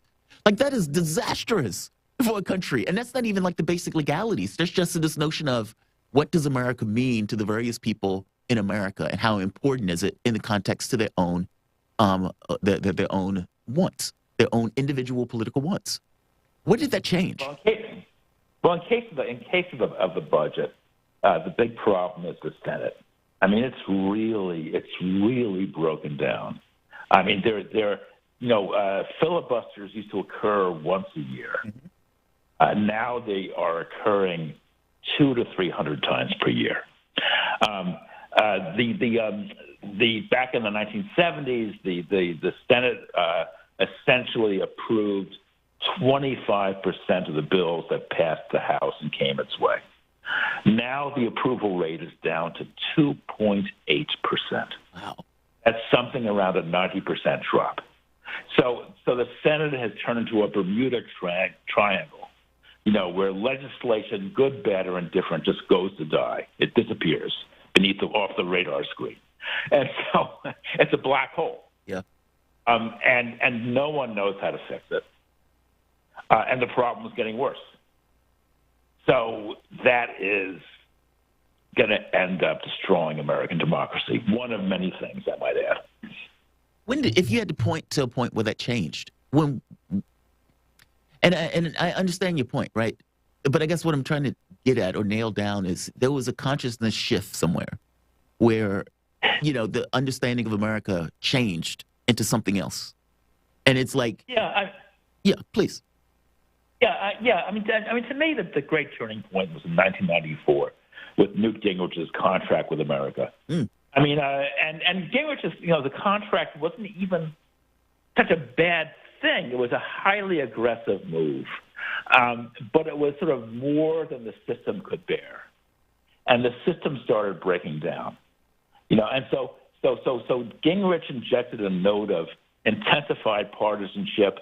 The machinery started falling apart under the pressure. And since then, what we've seen is nothing but gridlock and trench warfare on Capitol Hill. So I don't really even blame Gingrich, but that seems to have been the real turning point. Basically added mean-spiritedness into the politics of the time period, and there was no way to basically reorganize yourself at the point where Gingrich destabilized the political space. Daniel, thank you for this. I appreciate you joining us on this conversation. The voice that you guys are listening to is Daniel Lazar. He's an independent journalist and author, best known as critic of the U.S. Constitution, American politics, government, and social policy in general. He's written a number of books, including The Frozen Republic, The Velvet Coup, and America's Undeclared War. You can follow Daniel on Twitter at DHLazar and find his columns on theweeklyworker.co.uk, strategicculture.org, and many, many other locations. You guys are listening to Fault Lines with Thomas and Pelly.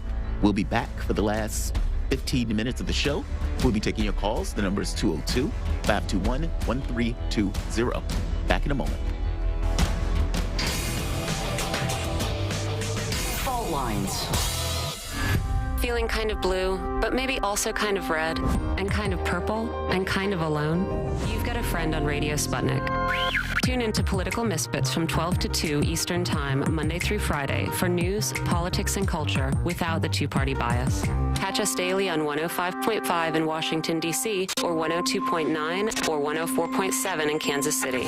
Or find us on Twitter, Facebook, YouTube, Spotify, or wherever you get your news.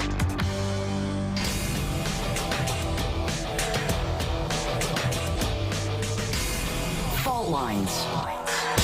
Welcome back to Fault Lines over Radio Sputnik. My name is Jamarl Thomas. I'm joined with my co-host, Austin Pelly, and we are in the wrap. You are taking your phone calls. The number is 202-521-1320. That is 202-521-1320. You can basically bring up anything that we've talked about today. Pretty decent show for today. Interesting conversation with Daniel. I always enjoy those conversations. He knows his stuff, especially when it's getting into this kind of American governance stuff. That's his wheelhouse on that. The reason he jumped into mine, there was an article that came out that is talking about the Electoral Act. And it basically saying, in a nutshell, since Democrats basically failed miserably to get their agenda passed, maybe they'll be willing to settle for an insignificant or a tiny adjustment. And maybe Republicans will be there with them. And basically the thought is there's so many of the levers in kind of American governance where things can go wrong or where you can kind of, gum up the works. Specifically in this particular case, Congress's ability to basically validate the election results. So think of Mike Pence coming in, Mike Pence saying, okay, Joe Biden won, et cetera. It's a ceremonial role, but it didn't necessarily have to be ceremonial that year. Mike Pence could have did something different. Mm-hmm. Just because he wasn't legally allowed to do it didn't mean that he couldn't necessarily do it.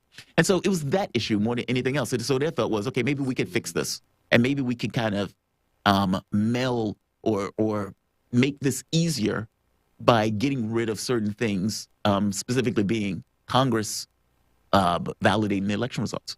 And so their thought was, okay, well, if Trump is going to be a problem, if these things are a problem, let's just get rid of those things. And will Democrats and Republicans be okay with doing that?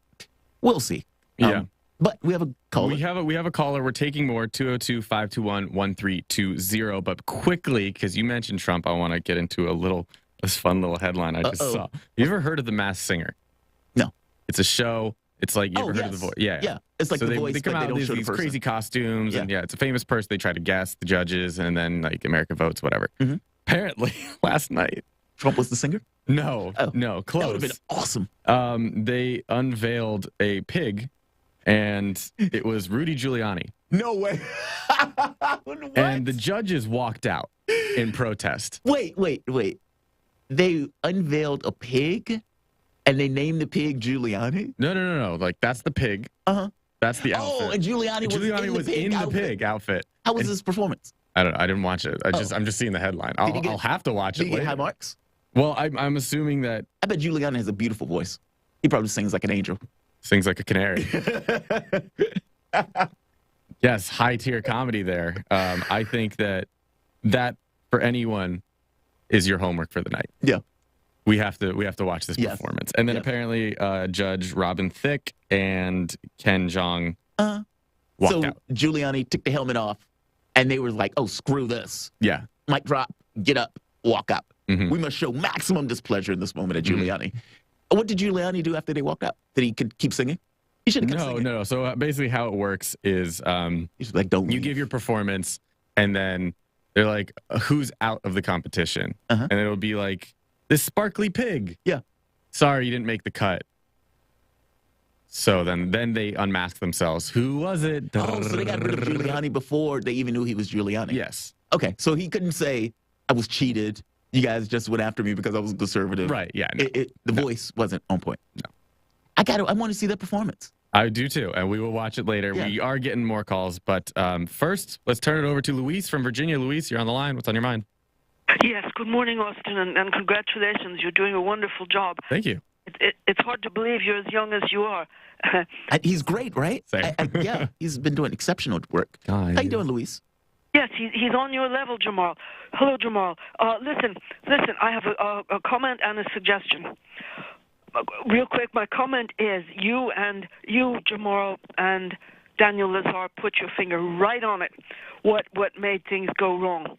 And I'd like to add also that Citizens United good point. disaster. And my suggestion, Jamarl, is every day, you're on 5 days a week, every day you should have a tagline saying, this needs reforming. And then you'll say what needs reforming. Ah, very nice. Recurring segments. Yeah, recurring segment, basically. Yeah, this needs reforming. I need to sexy it up a little bit. But yeah, I like that, Luis. Yeah, got to put some heels on it. This is not Drop Dead Gorgeous today. Let's do something about this, Queen. Yas. It's the Eminem thing, right? It's like, how dare they put heels on? I like that, though. It's a good suggestion. It's a very good suggestion. Thank you, Luis. I'm gonna take you up on that. I need to come up with a name for it, but yeah, a recurring segment. Love that. Luis, thank you. We have Mendel from South Carolina. Mendel, this sounds like a first-time caller. Are you a first-time caller, Mendel? Second. Okay, second. I called you about Kamala Harris being con. Ah, I see. How you doing this morning? You doing all right? Sir, you? So far, so good. Good. Dragging tail a little bit, but I'm still here. Still up and at 'em. I know the feeling. Two points. One is, does it bother you that the Uyghurs in China are, their description of how they're treated, trying to make it sound as bad as possible, is better than we've been treated for the last 100 years, last 40, or you can talk about last week. What you said last week? It bothers me in the sense that the level of propaganda that goes into attacking China on that front. Like, I get it. I get that an argument can be made, okay, these aren't the greatest of conditions. The issue is the genocide part. Like, you could say, these are bad conditions. It's like when AOC had said the statement saying that Donald Trump was having these kind of concentration camps. And people are like, whoa, I mean, there's a difference between a concentration camp and what's taking place. Yes, you could say it's bad. Yes, you could say it's horrible. Yes, you could say they don't have soap. But is it really similar to the Nazis? It's that part. It's in concentration versus internment. Yeah, right, exactly. Both are bad. Yes. But There's does a that mean, Jamarl, are you now on board with saying that Uyghurs are in concentration camps, that they're being persecuted? No, I think the Uyghurs. Look, there's an issue where. I know for a while you weren't. What do you mean? For a while you would say that no, they're just being detained. They're being detained unlawfully. Well, it's not unlawfully. I mean, because it's the laws made that. Sorry, unjustly. State. Yeah, unjustly detained. Look, I would say yes. Some of them are being detained. Yes, they clearly don't necessarily want to be there. Is it genocide or is it torture? No, by no stretch of the imagination do I believe that's true. But is it this kind of thing where they're trying to reshape their point of view to, de-radicalize them? Yeah, that's probably more likely to be true. I mean, my biggest contention is always this notion of genocide. It's so bombastic, and it's said with a very specific interest of harking back to like the Nazis and or Turkey in regards to Armenia. And so it's like it's that part. It's the language that is being used to describe something. You can say something is bad without having to immediately say that they're Nazis. That's all I mean. Right? Does it make sense? It's like we gonna gloss over America? No. No, we still got time to address it. I was just bringing up something that I had heard previously because one of my friends had come on and said the genocide, and you were had him, pushing him. I remember that. You had the lawyer to come on, that guy. No, this was the stock guy. Okay, I remember him, stock guy. Yeah, so he came on and said about American genocide. Yeah, okay. We can move to America. Please, Mandel, go for it. Yeah, America is based on genocide. And as far as concentration camps goes, what's our prison population? What, 5%? I mean, sorry, 25% of the world? We have 25% of the world population? I mean, us calling other... 25% of the world population's in American prisons? Yeah. Right. We only have 5% of the world population. That number is astonishing. Way high. Yeah. Fact check me. It's true. It's a real stat. How does the world take us? That's how are they looking at us going, huh? It is shocking, right? I mean, the Native American population in this country has basically been destroyed. And yeah, we built a nation on the back of the ashes of that particular nation. But for the most part, we just ignored that stuff. Yeah, but so did Britain. Britain they were the conquerors for a long time, like all of India. I guess my point is that's not necessarily something to be proud of. It's just kind of like, well, yeah, what about those guys? Yeah, I agree with you. That's not something necessarily to be proud of. But yeah, clearly, I don't necessarily like the language that we use in this country, and it hasn't necessarily served us to the betterment. I mean, think about what the United States did recently when we reached out to China to try to get help with Russia, and China basically gave us a lesson because we've been basically saying they were committing genocide. Okay. Meaning you can't work with these other countries at the point where you're attacking them. So the stat that you were referring to was the U.S. holds almost 25% of the world's incarcerated population. Yeah, prison population. Okay, I said... Wait, because it sounded very flippant when you said it. I said, wait, are you saying 25% of the world's population is in U.S. prisons? No, and you said yes. Prison population. Okay. Yeah. Different. Yeah. Still shocking. Yeah. But I'm like, there's not a chance. No, I meant 25% of the people that are basically in jails or incarcerated are in U.S. prisons. Okay, still and we shocking. Only have 5% of the world's population. Yeah, all right. We have another caller we want to get to. Mendel, thank you for the call. Christian from Virginia. Christian, you're on the line. What's on your mind? Hey, guys. Got to apologize in advance. I have a voice problem. Same thing RFK Jr. has, so bear with me. No problem. I tried calling 2 days ago about some things that were said, but I don't know who answered. It sounded like they were trying to send a fax. And yesterday I was in a meeting all morning. So anyway, Austin, you said it's been 4 years of the pandemic. I mean, you've probably been roasted for this already, but... No, I didn't say it. I said we are in the fourth year because it's called COVID-19. It was founded in COVID-19, and then it would be 2020, 2021. We are in the 22nd year of COVID existing. I'm not saying how long it's been in this country. I'm saying this is the fourth year of COVID. We're in the fourth year of COVID. Oh, hold on a second. Maybe it existed in the lab 4 years ago, but it was not discovered outside the lab until December 2019. So that's 2 years and a quarter. But anyway, that's not just whatever.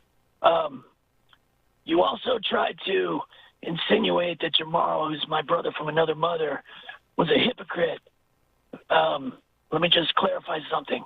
A president saying, I'm going to nominate a black woman to the Supreme Court, that is not a quota. A quota would be the president saying, I'm going to sign an executive order or sign this bill or this constitutional amendment saying that we always must have a black woman on the Supreme Court. That's a quota. Saying I'm going to nominate a black woman, that's not a quota. And that's all I have to say. Thanks, guys, for taking my call. You're doing a great job. Bye. Thank you, Christian. So I had this conversation with my roommate, and we don't have a lot of time to address this about does it constitute a quota if it's written on paper or not? Yeah. To which we differed. Not you and me, which we still do. Me and my roommate. Yeah. He said basically it had to have been written in a bylaw for it to be followed again and again later. And I said, no, I would say that it's from whatever committee of whatever makes that decision, whatever body makes that decision. So if it's a college admissions council, then it would be the college admissions council that makes that decision. In this case, because only the president can make the nomination, I would say that one person constitutes the committee. So by him saying it has to be this, it was a quota. That's where that logic was coming from. I still stand by that this is the fourth year into COVID, not when it was discovered, when it was the states and anything like that. But there's a little bit of my defense. Don't have enough time to get into it. You're listening to Fault Lines with Jamarl Thomas and Austin Pelly. We'll be back tomorrow for the last episode of the week. See you tomorrow. Have a good rest of your day.